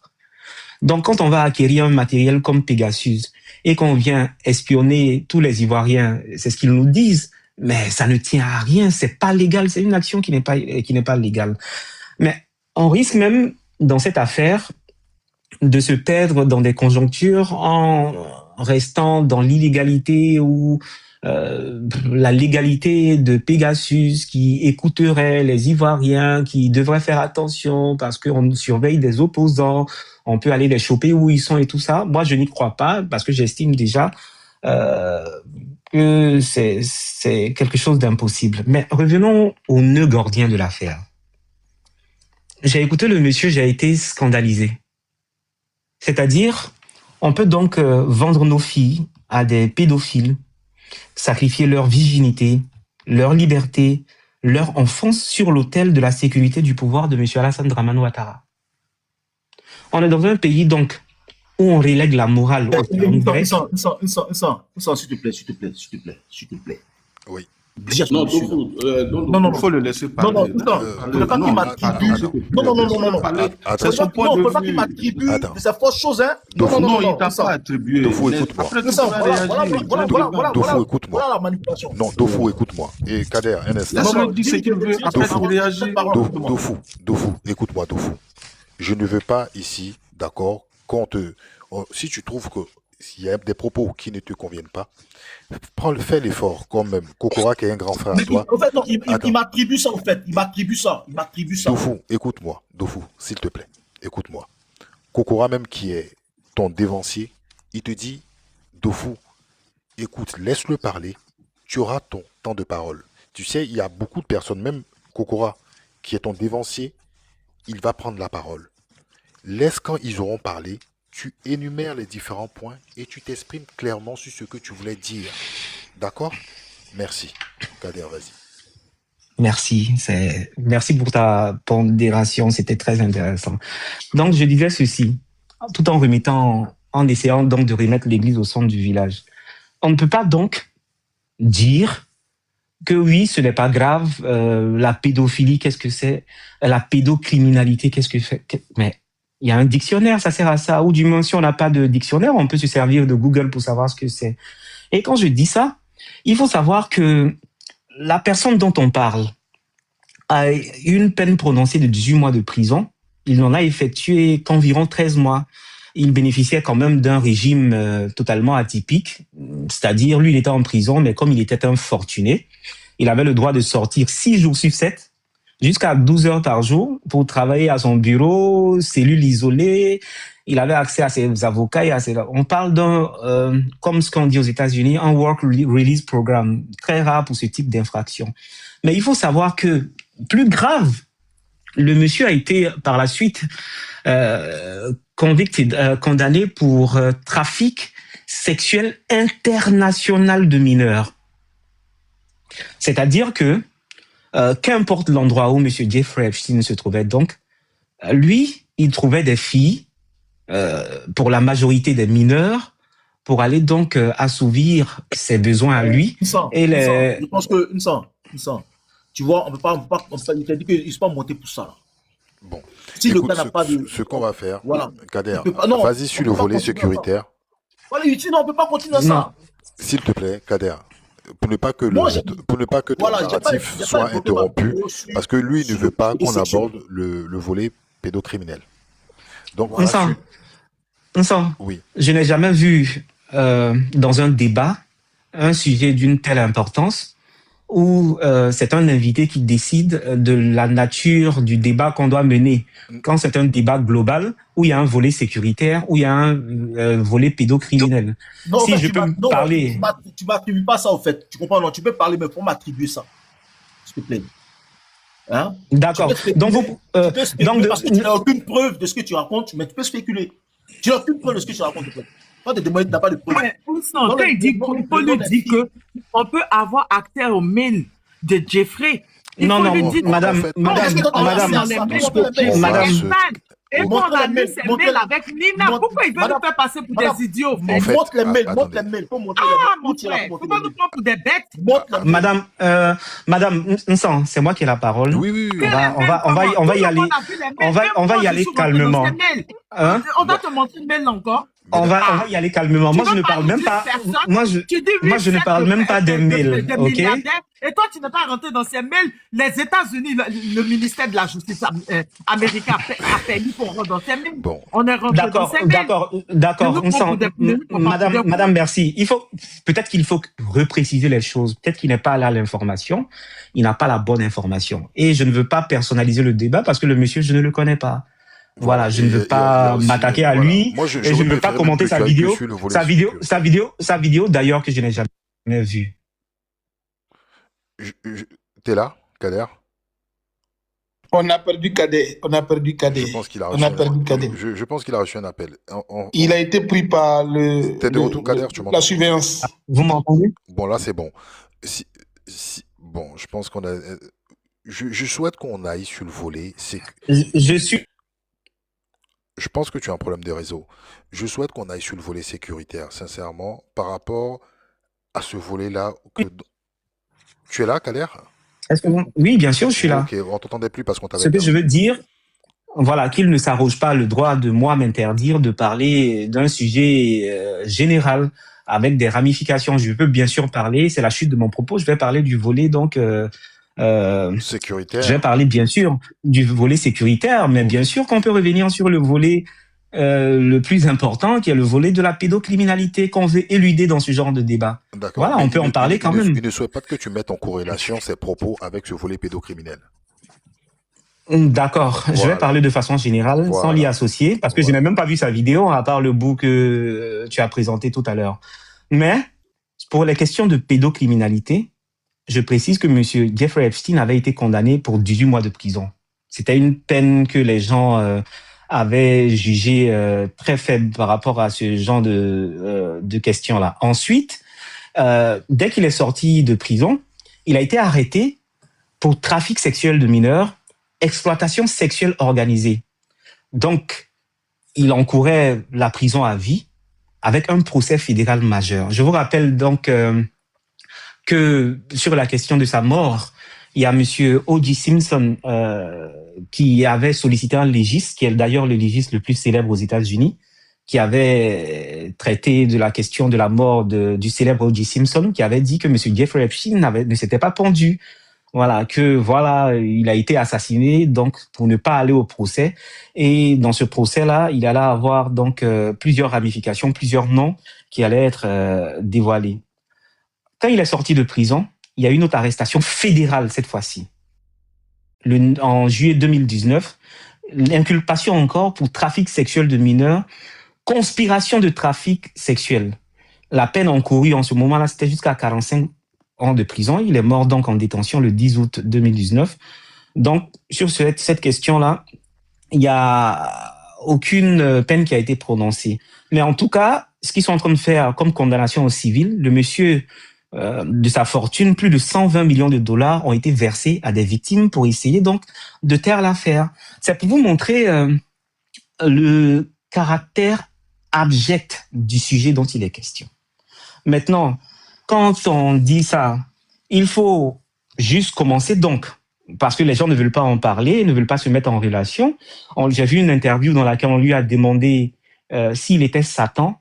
Il a dit, en tout cas quand il se regarde dans son miroir, il s'en voit pas très loin. Voilà, il faisait une allusion pour dire qu'il détestait le diable, mais on ne sait pas dans quel contexte cette interview-là s'est tenue, mais en tout cas dans cette interview, le monsieur disait tout simplement, qu'il aimait vivre, il aimait jouir des plaisirs de la vie. Donc, qu'importe avec des mineurs, qu'importe dans un trafic sexuel avec des femmes de plus de 25 ans ou en deçà, c'était ça. Déjà, moi, mon sujet, et ça sera ma dernière prise de parole sur ce panel, il faut déjà commencer par noter même l'omerta qui existe en Côte d'Ivoire autour de ce sujet. Aucune presse sérieuse en Côte d'Ivoire n'a osé en parler, soit par peur donc de la puissance publique ouattarienne, soit par peur de perdre des contrats avec l'État. Je vous rappelle que vous étiez sur un plateau lorsque Norbert Navarro a parlé du nouveau réveil de Denis Cazion, qui s'interdisait donc de parler de cette affaire pour des raisons pécuniaires, parce qu'il avait donc des contrats avec une société d'État. Mais en même temps, quelle est la réglementation également en Côte d'Ivoire? Et je reprends donc les idées du juge Gras pour les appels d'offres, au point où Madame Nina Keïta s'arroge le droit de faire encore l'entremetteuse pour l'achat d'un avion de la flotte présidentielle. Moi, au demeurant, je me dis ce serait Air Ouattara ou Air Kong, ça n'allait pas offusquer quelqu'un. Mais cette opacité dans cette affaire révèle non seulement un délit d'initié, mais aussi un conflit d'intérêts qui ne dit pas son nom. On peut être donc la nièce de M. Alassane Ouattara et on peut tout se permettre de rentrer dans les affaires d'État et tout ça. Je vais donc chuter sur la question de la sécurité, où j'ai entendu beaucoup de choses qui ont été dites et qui, ma foi, et je l'estime encore, servent donc à jeter une forme de psychose pour ne pas... Parce que c'est la conclusion, c'est ça, dans toute cette affaire, en Côte d'Ivoire en tout cas. Oui, on a Pegasus, on peut vous mettre sur écoute. Bien sûr qu'ils le peuvent, mais ça sera des écoutes ciblées. C'est pas tous les Ivoiriens dans leur ensemble qu'on peut mettre sur écoute. Déjà, il faut savoir que dans un état de droit, on n'écoute pas les opposants sans décision de justice. Dans une autocratie comme la Côte d'Ivoire, on peut se permettre ce genre d'abus, comme on en connaît dans notre pays malheureusement. Voilà, donc M. Alassane Ouattara peut décider avec donc ses proches de mettre tel opposant qui commence à le déranger sur écoute pour savoir les ramifications avec qui il parlerait. Mais sans décision de justice, c'est ce qu'on veut que vous mettiez dans un coin de votre tête, c'est une action qui est illégale. Parce que jamais, s'il y a eu procès dans ce genre de questions, on a présenté des preuves d'un jugement pour dire que oui, avant même sa condamnation, le juge avait autorisé qu'on le mette sur écoute. Maintenant, inversons les cas. Supposons que c'est le RHDP qui soit dans l'opposition. Est-ce que si celui qui est au pouvoir va donc obtenir un logiciel de la trempe de Pegasus et commence donc à mettre tous ses opposants, donc les membres du RHDP, leurs femmes, leurs enfants, leurs copines, leurs maîtresses, ça c'est une petite digression, je ne les accuse de rien, mais si on va les mettre sur écoute, vous estimez que c'est une action illégale. Ce n'est pas parce que ça ne vous arrive pas en ce moment que vous allez trouver une forme de légalité à ce genre d'actions qui sont menées. Voilà, donc toutes ces précisions faites, je veux et je souhaite qu'on ne dissocie pas la question de fond qui est la pédocriminalité, à une question subsidiaire qui serait donc la question de sécurité, à chanter des louanges à une dame pour qui j'ai beaucoup de respect, mais qui, comme Icare, dans le mythe d'Icare, a voulu voler très proche du soleil et elle s'est brûlé les ailes dans cette affaire de Jeffrey Epstein. C'était la précision que je voulais faire sur cette question. Merci Kader. Merci Kader. On va passer automatiquement à Kokora. Kokora, tu souhaitais prendre la parole. Okay. Voilà, merci infiniment. Dofou, je précise que après Tania, tu rebondiras et tu vas répondre à tout ce qui a été dit. D'accord? Ne t'inquiète pas. Vas-y Kokora. Voilà, d'abord, moi je voudrais appeler les uns les autres au calme, à la discipline donc dans le débat. Moi je pense que c'est ce que j'ai dit au Soros, donc tu viens de chuter. Dans un débat, quand tu n'es pas d'accord, tu prends note. Dans tous les cas, tu es là pour répondre. Tu auras ton tour de parole et tu diras tout ce que tu veux. Tu pourras rectifier ce qui, ce qui ne te plaît pas, rectifier des choses, mais il faut rester discipliné dans le débat. Première chose. Deuxième chose, sur la sécurité, je pense qu'il ne faudrait pas que les gens se nourrissent d'illusions. Dans ce monde où nous sommes tous les pays du monde sont face à des menaces donc, de tout genre, menaces terroristes, menaces venant donc, de certains pays, que ce soit à travers le monde entier. Donc, se mettre dans la tête, se nourrir d'illusions, et se mettre dans une bulle, que ce monde, les États ne travaillent pas à espionner, à mettre donc certaines personnes sur écoute, ils se trompent lourdement. Parce que quelqu'un l'a dit tout à l'heure, peut-être que certains n'ont pas eu l'information, mais les États-Unis ont mis, même la chancelière allemande, comment on appelle, non, c'est la première ministre, non, allemande, Angela Merkel, sur écoute, Macron, votre président, son téléphone a été espionné, je crois, par le Maroc ou l'Algérie. Donc, les systèmes d'espionnage existent à travers le monde et est plus vieux que le monde.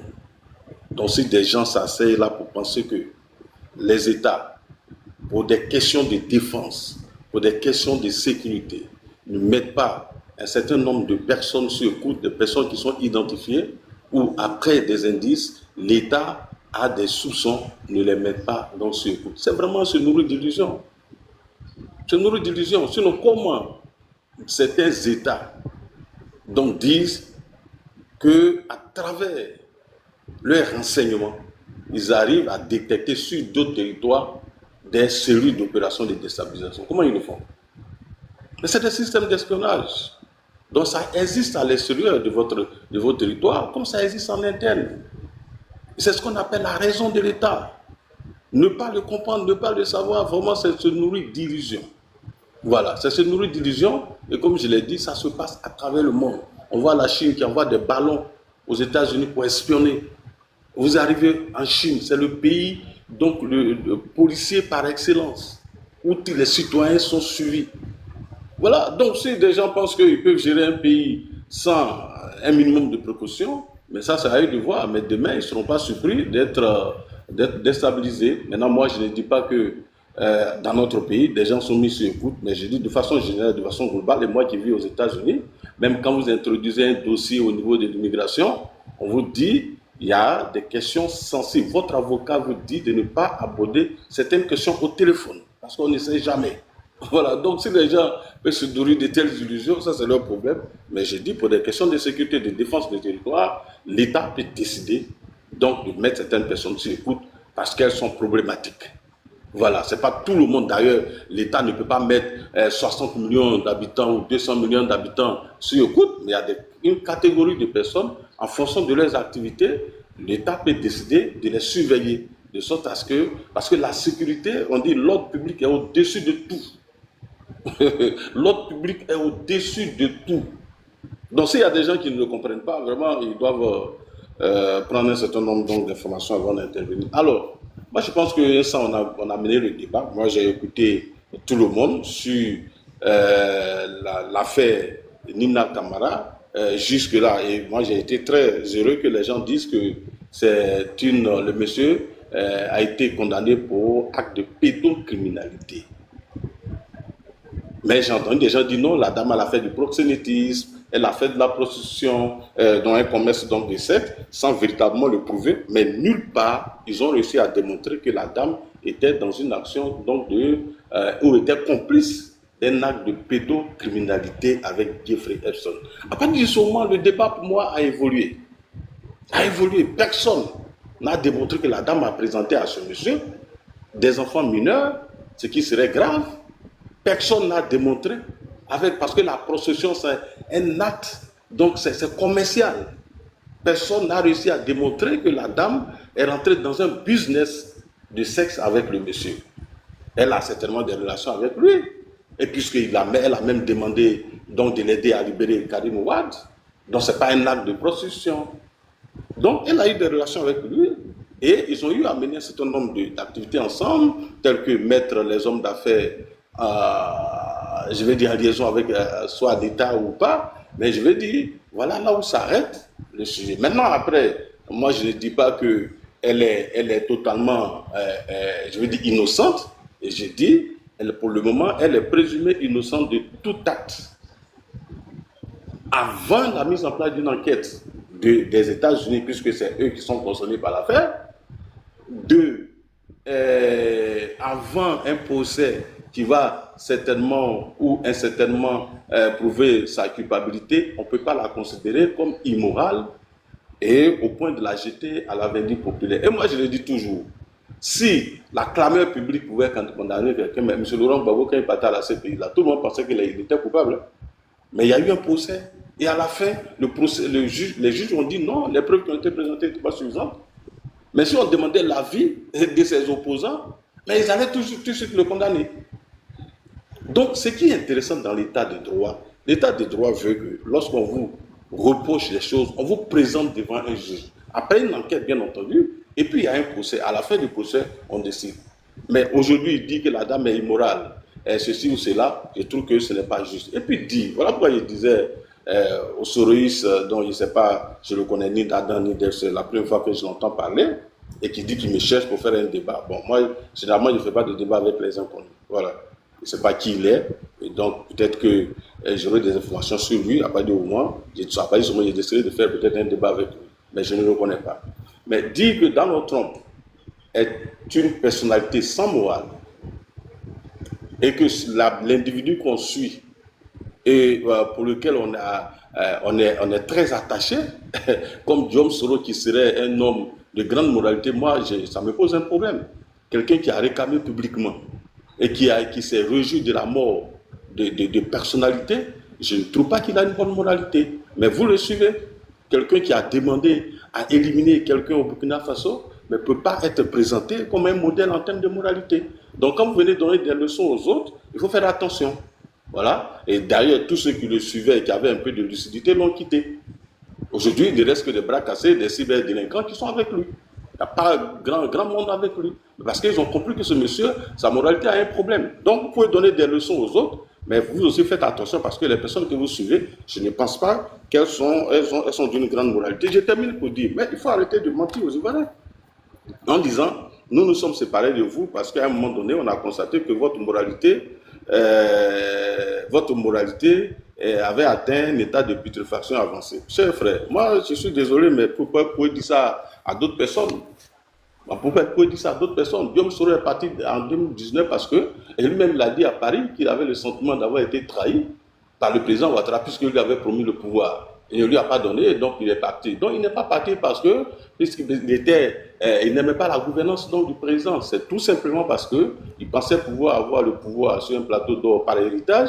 Il ne l'a pas eu, donc frustré, il est parti. Dites ça aux Ivoiriens parce que on ne peut pas accepter que des gens viennent dire des contre-vérités de ce type. Si Guillaume Soro avait été choisi, j'ai fini, s'il te plaît. Il a dit beaucoup de choses sur le président Ouattara sans que les gens réagissent. Et il a fait même que je l'ai écouté. Donc, si M. Ouattara avait dit que oui, M. Guillaume Soro est mon candidat en 2020, il ne serait pas en train de dire ce qu'il fait aujourd'hui. Donc, il faut arrêter de mentir aux Ivoiriens. Vous savez pourquoi vous avez quitté le RHDP? Ce n'est pas le débat. Le débat, c'est sur l'affaire Jeffrey Epstein. Moi, je suis heureux qu'à la fin de ce débat, personne n'a réussi à démontrer clairement que Mme Nina Camara était mêlée à quoi que ce soit. Sur les histoires de passation de marché, l'ignorance n'est pas une qualité. Dans tous les pays du monde, et surtout en Côte d'Ivoire, dans les passations de marché, vous avez 25% donc, qui sont faits gré à gré. C'est une loi. 25%. voilà, qui constituent donc des systèmes de gré à gré, et c'est légal, c'est une base légale. Voilà, un État ne fonctionne pas avec seulement des passations de marché, des appels d'offres, parce que souvent il peut y avoir une urgence. S'il y a un avion qui tombe en panne et que le président de la République a besoin d'un avion, mais il a la possibilité, dans l'urgence, donc de faire un marché de gré à gré pour obtenir un avion, parce que l'État ne peut pas s'enfermer dans un processus qui va le coincer après. Donc il faut que les gens apprennent ce mécanisme-là avant donc d'ouvrir la parole, de prendre la parole, et ça hésite pour vérifier. Ça fait 5%, je crois que ça diminue, je crois aujourd'hui c'est 15% ou bien quoi, mais les marchés de gré à gré font partie du processus donc de passation donc, de marché. Donc Guessant, voilà ce que je tenais à dire. Je te remercie pour le temps que tu nous as accordé pour débattre. Et sur 1h du matin, je pense que je vais prendre congé. Tu permets juste avant que tu prennes congé, merci déjà d'être resté pendant tout ce temps. Merci d'avoir animé ce débat-là. J'ai juste une question. Est-ce que, en fait, comme tu parlais en fait d'écoute, de surveillance ou l'espionnage, est-ce que légalement c'est encadré en Côte d'Ivoire? Oui, non, le fonctionnement de l'État ne peut pas être fait sans base légale, c'est pas possible. Voilà. Donc il y a naturellement une base légale qui permet donc de faire ci, de faire ça, de mettre des gens sous écoute, une base légale. Mais je dis, pour des questions de sécurité et de défense, l'État, au nom de la raison d'État, peut décider donc d'espionner un certain nombre de personnes, de les mettre sous écoute, mais on ne peut pas mettre tout le monde sous écoute, dit qu'on met les opposants sous écoute, ça n'a aucune base légale. Voilà. Et sinon, moi, je n'ai rien senti, Non, j'ai préféré poser la question pour que tu puisses... Voilà, je te sais très cultivé. Tu sais que les États, même se mettent sur écoute, comme je l'ai dit, Angela Merkel, et ça fait beaucoup de bruit. Elle a été mise sur écoute. Bon, ça crée un incident diplomatique, mais après, c'est la décision de l'État américain donc de se protéger. Parce que, voilà, pour des études de sécurité, il peut décider de mettre donc, certaines personnes sur écoute, des États même sur écoute. Donc, ça existe. Ce sont des pratiques donc d'un État, de tous les États. Et comme je l'ai dit, l'ordre public est au-dessus de tout. Voilà, et ceux qui ont fait du droit ne me diront pas le contraire, que l'ordre public n'est pas au-dessus de tout. Voilà, si Kokora représente un danger pour la nation, naturellement l'État, au nom de l'ordre public, va me mettre sur écoute.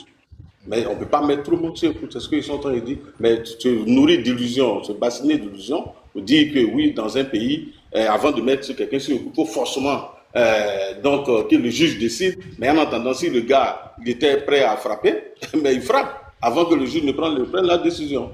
Et donc, dans l'absolu, ce n'est pas possible. Voilà. D'accord, parce que moi, je me suis basé, en fait, effectivement, sur la Constitution de 2016 qui encadre le registre, en fait, d'écoute et de surveillance, voilà, comme élément. Et vis-à-vis de l'information que tu viens de nous apporter sur les marchés de gré à gré, est-ce qu'il existe une règle de 25%? Il n'existe pas dans la loi un quota fixe officiel de 25% obligatoire pour les marchés de gré à gré. Cependant, les rapports annuels de l'ANRMP montrent que selon les années, la part des marchés passés par entente directe peut représenter environ 15 à 30% du volume total selon le contexte urgence, grand projet et situation sécuritaire.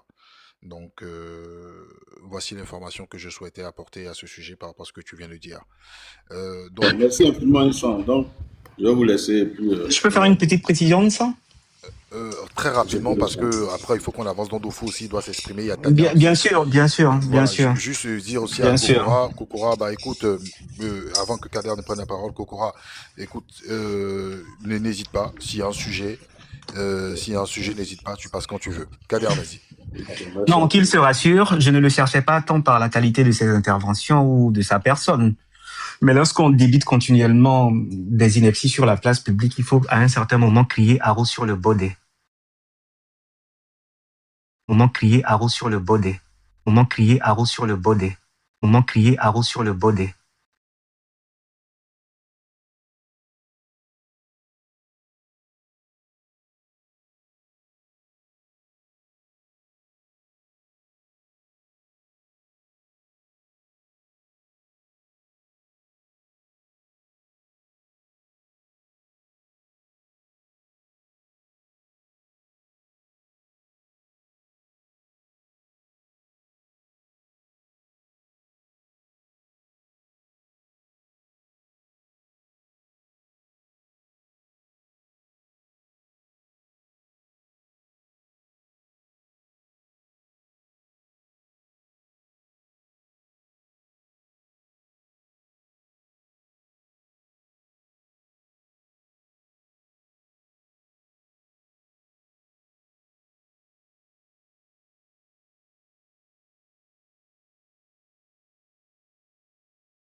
D'accord, peut-être faudrait-il que je revienne sur ce que j'ai lancé tout à l'heure. Voilà, il est de Vous sentez là? Oui, je suis là. Ça buguait, les gens se plaignaient. Demande à tes demande à tes gars en bas s'ils entendent. Oui, je pense qu'ils entendent. On a eu un souci dans les techniques, voilà. Donc, désolé, c'est eu un souci dans les techniques, c'est lié en fait, d'accord, au logiciel. Mais bon, écoute, ce qu'on va faire, pour être plus précis, Kader, tu reviendras sur ta prise de parole. Excuse-moi si les gens n'ont pas pu percuter sur ce que tu disais.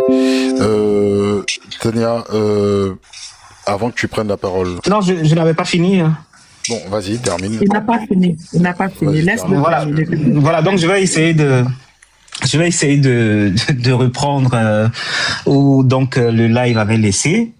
Je disais donc tantôt, voilà, faut pas que Monsieur Kokora ait la prétention au perché, parce que je ne le cherchais pas pour la qualité forcément de ses interventions ou de lui-même sa personne, comme je le disais. Mais vous savez, lorsqu'on débite continuellement des inepties sur les plateaux de télé où on n'a pas de contradiction, à un certain moment, j'estime qu'il faut crier haro sur le baudet, tout simplement. Maintenant, je revenais sur un fait important.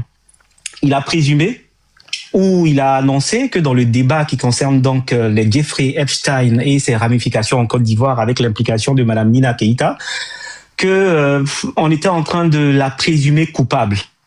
Voilà, qui est une notion juridique qui n'existe pas. Donc politiquement, on est en train de faire un acharnement sur la dame, alors que dans plusieurs pays à travers le monde, des pays où la démocratie existe véritablement, des personnes impliquées qui auraient eu des liens avec M. Epstein sont tout simplement emprisonnées. C'est de ça que je parle. Maintenant, quand il dit ça, mais comment on réussit l'exploit de dire, par exemple, que oui, on est en train de faire un procès politique à Madame Nina Keïta et on fait des déductions sur une affaire de pseudo-écoute avec M. Guillaume Soro où il n'y a pas eu de jugement dans cette affaire. C'est ce que je dis, tout comme lui-même, son propre personnage, c'est un oxymoron, c'est un condensé de contradictions. Voilà, il annonce une chose qu'il arrange, comme une récitation de mantra, il porte des accusations pour la même chose qu'il a dénoncée dans le même débat, et même pas en l'espace d'une minute, mais sur la même question, où il abordait le sujet de M. Guillaume Soro. Mais M. Guillaume Soro, lui, pourquoi M. Alassane Ouattara, dans la question des écoutes, je te prends un témoignage, pourquoi il le défendait autant, M. Alassane Ouattara? Il défendait bec et ongle M. Guillaume Soro. Est-ce à dire qu'il y avait une complicité entre les deux? Oui, on va venir me parler que oui, M. Guillaume Soro, tout le monde est parti. Mais pour des questions de principe, je vais frapper votre souvenance par un fait. Quand vous parlez de défection, de transhumance politique dans un pays, mais c'est pas quelque chose qui est nouveau à Génération et Peuple Solidaire ni à M. Guillaume Soro. Les plus grandes transhumances de ce pays que le pays a connu, c'était le RDR de M. Alassane Ouattara, où tous ses proches sont partis, mais malgré ça, ça ne l'a pas empêché d'arriver à ses fins. Donc, si vous faites une conclusion hâtive sur ce sujet, je vois bien que vous êtes un court-termiste et vous ne voyez pas plus loin que le bout de votre nez. C'est tout simple. Je vais donc finir mon propos avant de laisser la parole à la madame qui va Madame Tania intervenir tout à l'heure. Vous savez, à travers des jeux de mots, à travers des conclusions hâtives, à travers la personnification du débat, voilà, où le sujet est là, on va à 120 km du sujet pour ne pas aborder le fond du sujet. Il faut recentrer les choses pour savoir que ce problème que nous vivons maintenant, et bien heureusement que nous sommes à l'ère de cette réalité, il faut le prendre à bras le corps. L'affaire Epstein est une affaire tentaculaire qui va faire tomber bien nombre de personnes. J'ai entendu quelqu'un dire, justement, défendant son camp, que oui, toutes les conclusions ne sont pas tirées, il ne faudrait pas qu'on se précipite pour parler. Bon, en tout cas, on sait sur les questions de mœurs, ils ont beau nous accuser de rébellion, même s'ils en tirent des dividendes aujourd'hui, parce que, bon, j'ai beau le rappeler, tous les officiers de l'armée de Côte d'Ivoire sont issus presque en majorité, en tout cas ceux qui sont aux commandes de l'armée, de la rébellion. Donc je sais pas comment on peut cracher sur la rébellion en même temps sur ce genre de questions. Mais sur ces questions de mœurs, nous nous en tenons très très éloignés.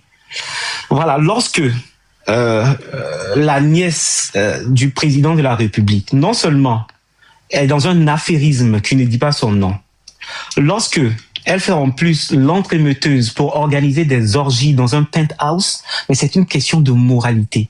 Ce serait Nina Keïta toute simple, qui n'est pas dans les affaires publiques en Côte d'Ivoire, qui ne gère pas un EPN en Côte d'Ivoire, mais personne n'allait s'en offusquer. Ça allait être une petite affaire tout aussi sordide, mais que dont la justice allait s'en occuper. Mais une affaire qui concerne donc le clan Ouattara, où il y a des mails vérifiés qui sortent et on vient nous dire que ces mails-là sont faux, c'est une absurdité. De toutes les façons, moi je vais terminer par dire ceci. Lorsque qu'ils viennent vanter les prouesses économiques dont on ne voit pas véritablement l'impact sur nos populations en Côte d'Ivoire, ils en tirent tout le bénéfice. Mais lorsqu'il y a des mots qui interviennent, il y a des problèmes de société, il y a des problèmes de mœurs, il y a des problèmes de morale qui interviennent, encore ce n'est pas eux, ils rejettent la faute sur les autres. À un moment, il y a ce qui manque cruellement dans ce parti politique, le RHDP, c'est la responsabilité. Parce qu'ils ne sont au final responsables de rien. C'est toujours les autres. C'était toujours autant de Gbagbo, c'était toujours autant de Soro, c'était toujours autant de Bédié, c'était toujours autant d'Oufoué. Parce que pour eux, la Côte d'Ivoire a simplement commencé à exister qu'à partir de 2011. Quand je dis ceci, le sujet, ce n'est pas M. Soro. Sur d'autres débats, on pourra casser du sucre sur le dos de M. Soro ou l'encenser. Ça sera la question. Mais cette question aujourd'hui, vous n'allez pas nous en détourner. C'est la question des Epstein Files, une véritable question d'immoralité où des Ivoiriens sont impliqués et ont impliqué des filles dans une forme de proxénétisme qui ne dit pas son nom. Ça, on a quand même le droit de le dire. D'accord. Merci Kader. Écoute, de toute façon, on va laisser certaines personnes intervenir, donc je t'ai demandé de rester avec moi jusqu'à la fin. Dandofou, Tania, si tu le permets, parce que Dandofou, sur l'aspect sécuritaire, a écouté beaucoup de choses, et merci d'avoir fermé ton micro pendant tout ce temps, avec les différents points d'intervention que tu as eu. Qu'est-ce que tu peux dire par rapport à cela, et puis ensuite, si tu souhaites disposer, tu pourras disposer, puisque Kokora, il est sorti. Ok, merci beaucoup, Vincent. Merci à tous. En tout cas, je pense qu'il y a un peu plaisir à écouter. Kadé, je pense que quand tu parles, il faut parler un peu avec beaucoup de respect, tu vois. C'est aussi important, quoi. Voilà, la communication, c'est pas, les débats, c'est pas forcément attaquer, invectiver ou insulter encore une personne qui n'est pas là. Voilà, je pense que cette personne n'était pas là lorsque tu disais tout ça. Donc, fallait te priver de ça. C'était encore mieux, quoi. Voilà, ici le sujet c'est pas sur Guillaume. Ce n'est pas moi qui lui a dit de demander de partir. Voilà, je précise ça. Juste ça, voilà. Mais quand tu parles, quand tu parlais, on a fermé le micro, tu vois. C'est pas, voilà, faut pas répondre. Non, je te dis juste que c'est pas moi qui lui ai demandé de partir, c'est tout simple. Voilà. Mais on sent lui, il parle pas parce que moi j'ai des questions sur la question sécurité, RHDP pour lui. Tu as une question sécuritaire? Bon, vas-y, sur ta question. Sécurité et RHDP. Comme c'est une question sécurité, RHDP, il a dit RHDP. Attendez, doucement, les gars. Non, c'est pas la pédo. Pour lui, non, c'est trop facile pour lui. Il n'y a pas, non, c'est pas comme c'est la question sécuritaire, elle va poser, et dans 2 fois après, tu pourras t'exprimer. J'ai cru qu'elle voulait pas revenir. Il n'y a pas de problème. Ok. Oui, moi, j'ai parlé après, j'ai posé, avant le débat sur la question de sécurité, puis de prendre, voilà. Allez-y sur votre question sécuritaire. Monsieur Dandofou nous a dit que quand le gouvernement Ouattara a décidé de trucs acheter Pegasus, ils sont passés par l'entremetteuse, parce que c'est pas moi je l'appelle comme ça, l'entremetteuse Nina Keïta. Oui, ils sont passés par elle. Voilà, que c'est un plaisir de rentrer dans le sec de Jeffrey Epstein. Mais j'aimerais déjà poser la question avant de continuer. Le Pegasus en Côte d'Ivoire a été pris en quelle année? Parce que nous, on nous dit que Jeffrey Epstein est arrivé en Côte d'Ivoire en 2012. Monsieur Dandofou. Donc quoi, Dofou? C'est monsieur Dandofou. Dandofou, est-ce que tu souhaites répondre à sa question et puis en même temps aller sur le volet sécuritaire? Je veux juste la date, je veux pas de commentaires. Tu crois de Pegasus, de l'achat de Pegasus en Côte d'Ivoire? Ou bien la date de création de Pegasus? Faut préciser ta question. à quel moment l'entremetteuse a décidé de rentrer en contact avec monsieur Jeffrey Epstein? Je peux pas te répondre si tu es entremetteuse. Je peux pas te répondre. C'est pas moi, je le dis, monsieur. C'est le ministère de la Justice américain qui l'appelle comme ça. Je sais pas qui est entremetteuse, au fait. Voilà, je sais pas. Mais moi, je sais pas. C'est qui? C'est le ministère de la Justice américaine. Si elle n'a pas un nom, je pense que la question n'a pas lieu d'être alors. Si elle n'a pas un nom. Ah, ok, d'accord. Ok, donc tu sais pas. Ok. Donc, si elle n'a pas un nom, c'est pas de qui tu parles. Non, tu ne sais pas. Non, tu ne sais pas. Tu joues pas à cache-cache chez moi. Ok. On sent, j'aimerais te dire que le ministère des Affaires, le ministère de la Justice américain nous informe que monsieur Jeffrey Epstein, Nina est rentrée en contact avec lui pour qu'il vienne. Non, bien avant ça, elle le connaissait depuis 2002. Oh, pourtant, son scandale a commencé en 2005. Il est venu en Côte d'Ivoire vers 2012 et il est rentré en contact après. Étant en Côte d'Ivoire, il est rentré en contact avec l'ancien premier ministre d'Israël pour question sécurité de Côte d'Ivoire. D'accord? Lui, il a dit que c'est un pays qui vient de quitter en guerre, ils ont besoin de sécurité, tout et tout. Ils ont même fait sortir, oui, c'est qui se sont dit entre Jeffrey Epstein et l'ancien premier ministre d'Israël. Mais ma question, ce qui me traque, c'est que où sont la Côte d'Ivoire, qui est un État, comme le dit le porte-parole du gouvernement ivoirien, est un État sérieux. La Côte d'Ivoire ne pouvait pas rentrer en contact avec le gouvernement israélien. Là, la question, pourquoi passer par un monsieur que le scandale a commencé depuis 2005? Oui, la première arrestation a été faite en 2005 sur la plainte d'une famille, d'une fille de 14 ans. Là, on parle de 2011-2012.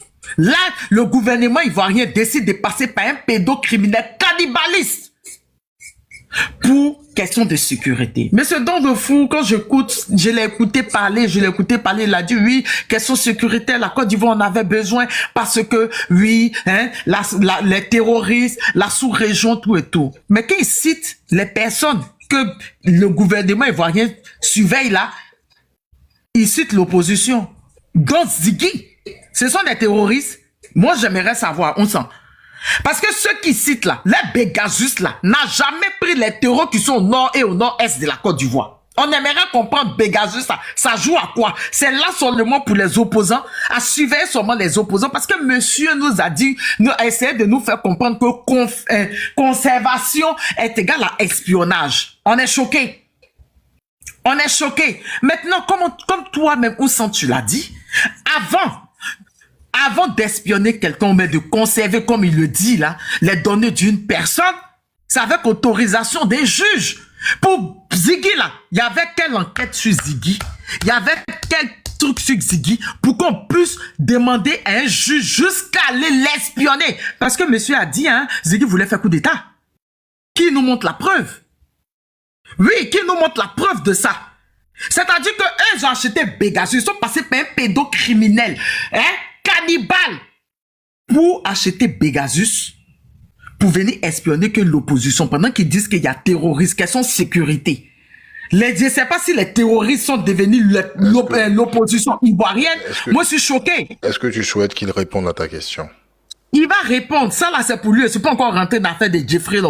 Parce que il doit répondre à plusieurs questions. Après, tu pourras rebondir si tu veux. Ok. Maintenant, j'ai dit, quand le gouvernement ivoirien, ils sont arrivés là, eux, ils savaient pas où on vendait jet présidentiel. Ils étaient obligés de prendre un mot-clé de Jeffrey Epstein, là, parce que c'est pas moi, je l'ai dit.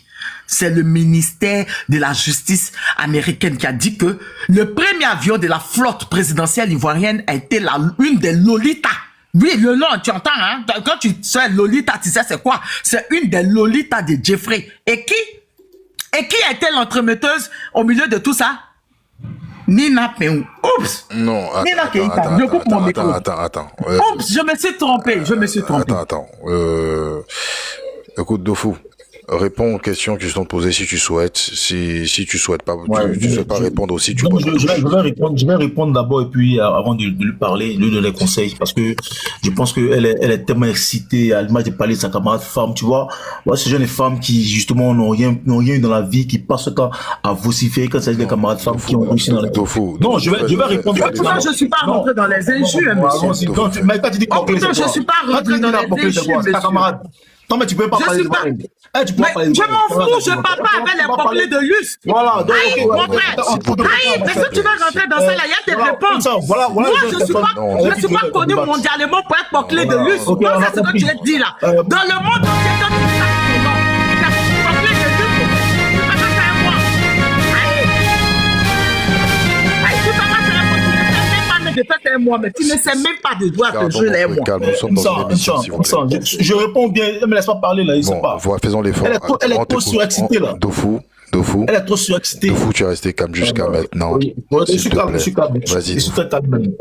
C'est pas les crises d'une femme jalouse qui vont me rendre. Tu penses à comme tu veux, tu réponds aux questions. J'ai compris. Et puis, s'il te plaît, n'oublie pas surtout la question sur Ziggy. L'enquête sur Ziggy, c'était quoi et quel juge a permis qu'on Ziggy? Il va répondre. Il va répondre. Je suis pas obligé de te répondre. Bien sûr. Vas-y, réponds. Si, tu es obligé parce que tu en as parlé. Tu es obligé parce que tu en as parlé. Mais tu es trop excité. Tu es trop excité.